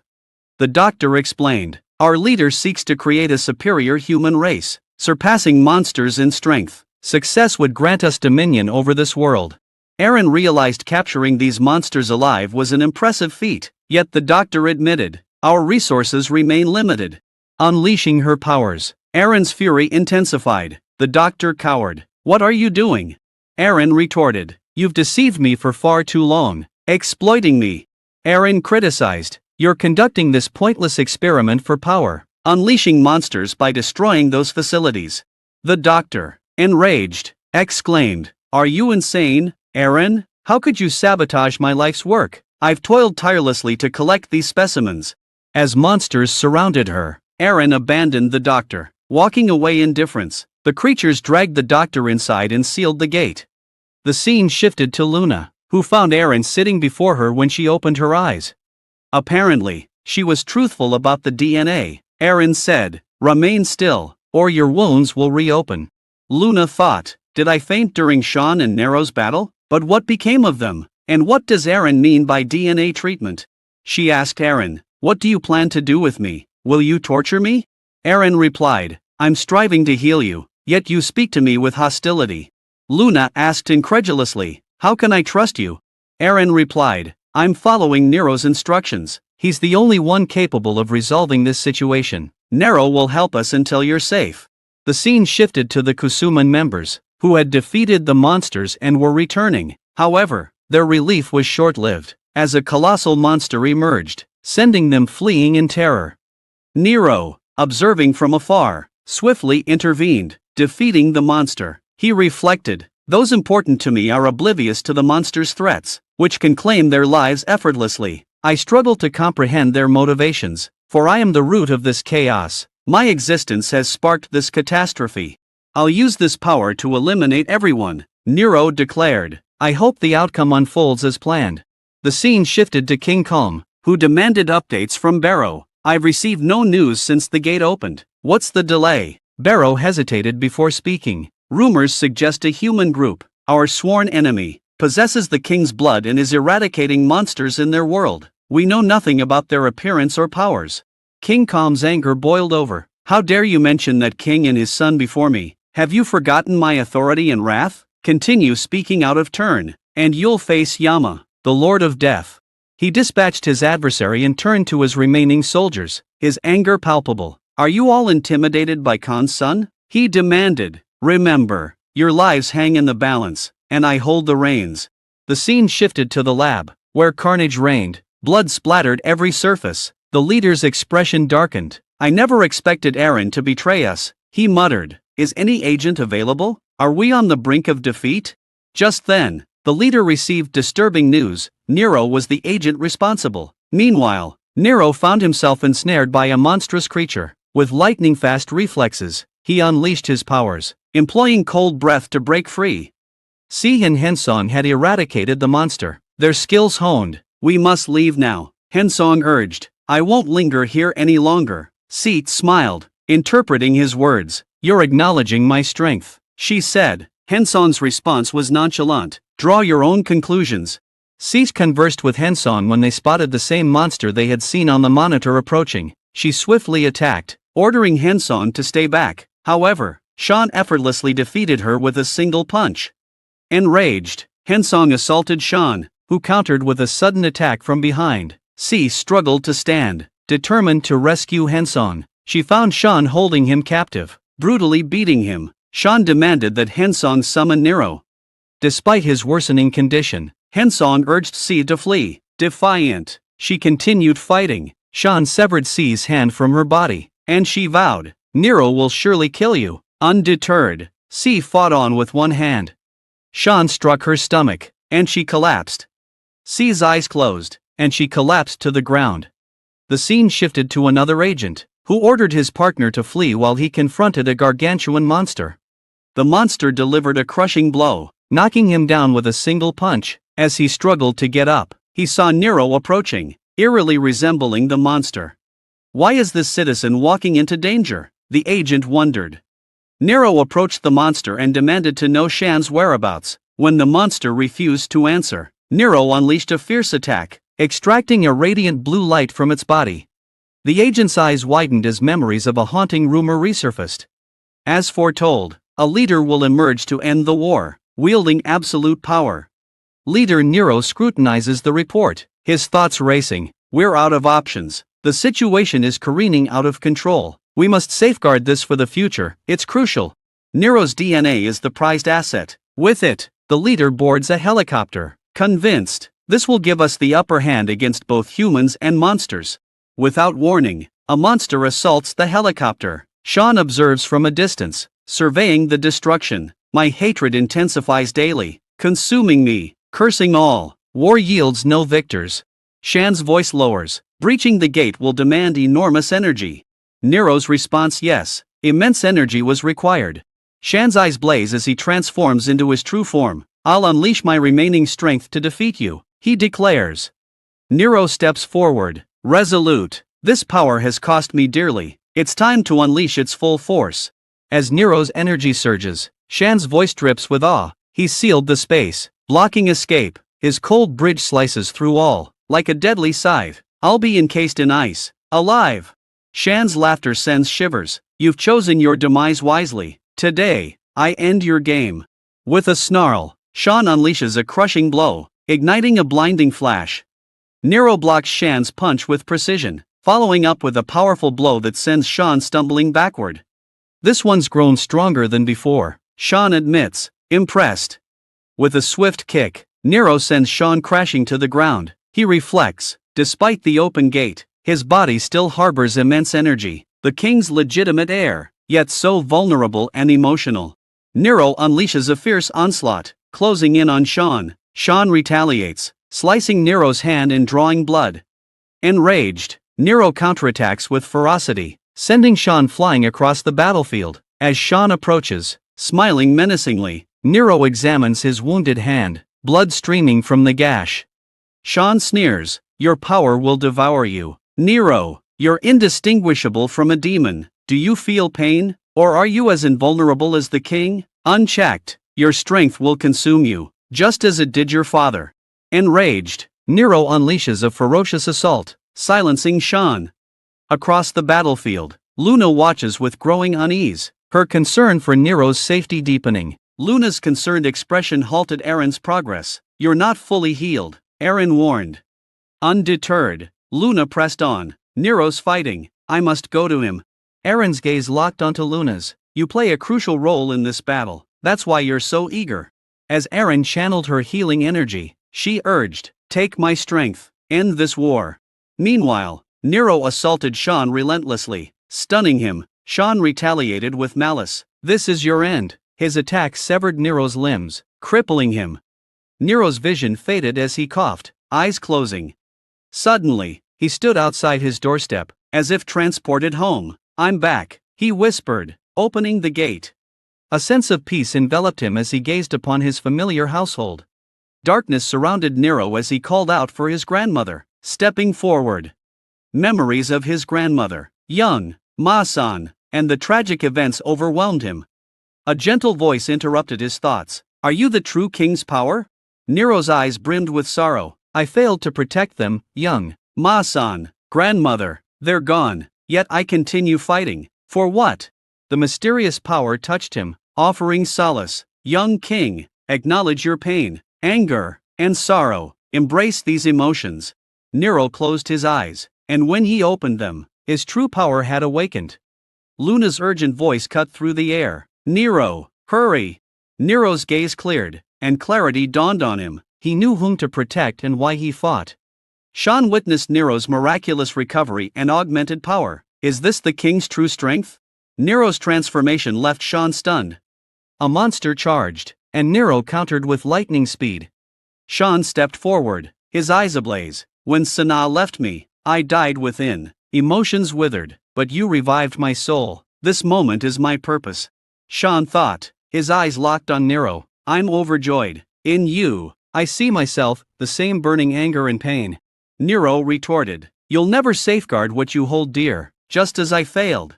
The blue light enveloped them, shrouding everything in darkness. Luna strained to see through the haze. Shan's severed hands lay at his feet, his gaze fixed intently on the gate. As darkness envelopes me, I ponder, is this the king's true power? Was my mother, Sana, safeguarding this strength? The centuries-old hatred between monsters and humans fuels an endless war. Shan's voice cut through the darkness. Nero, choose, human or monster. Nero's tone was indifferent. What difference does it make? Shan's smile gleamed in the fading light. I've lost this fight. With those words, he vanished. Luna, forgive me, Shan whispered, his voice lingering before silence. Luna's tears streamed down her face as Nero reassured her. The battle's far from over. I feel the king's power coursing through me. He'll attempt to reopen the gate. For now, this war is won. Luna, stand by me. Luna's face radiated hope, always. Together, they departed, leaving the gate sealed forever. 3 months later, a mysterious figure surfaced, muttering, humanity ends here. Unaware of his true identity, his sinister intentions sent a chill. Had he come to reopen the gate, unleashing monsters upon the world? And that's the finale. This manhwa journey has come to an end.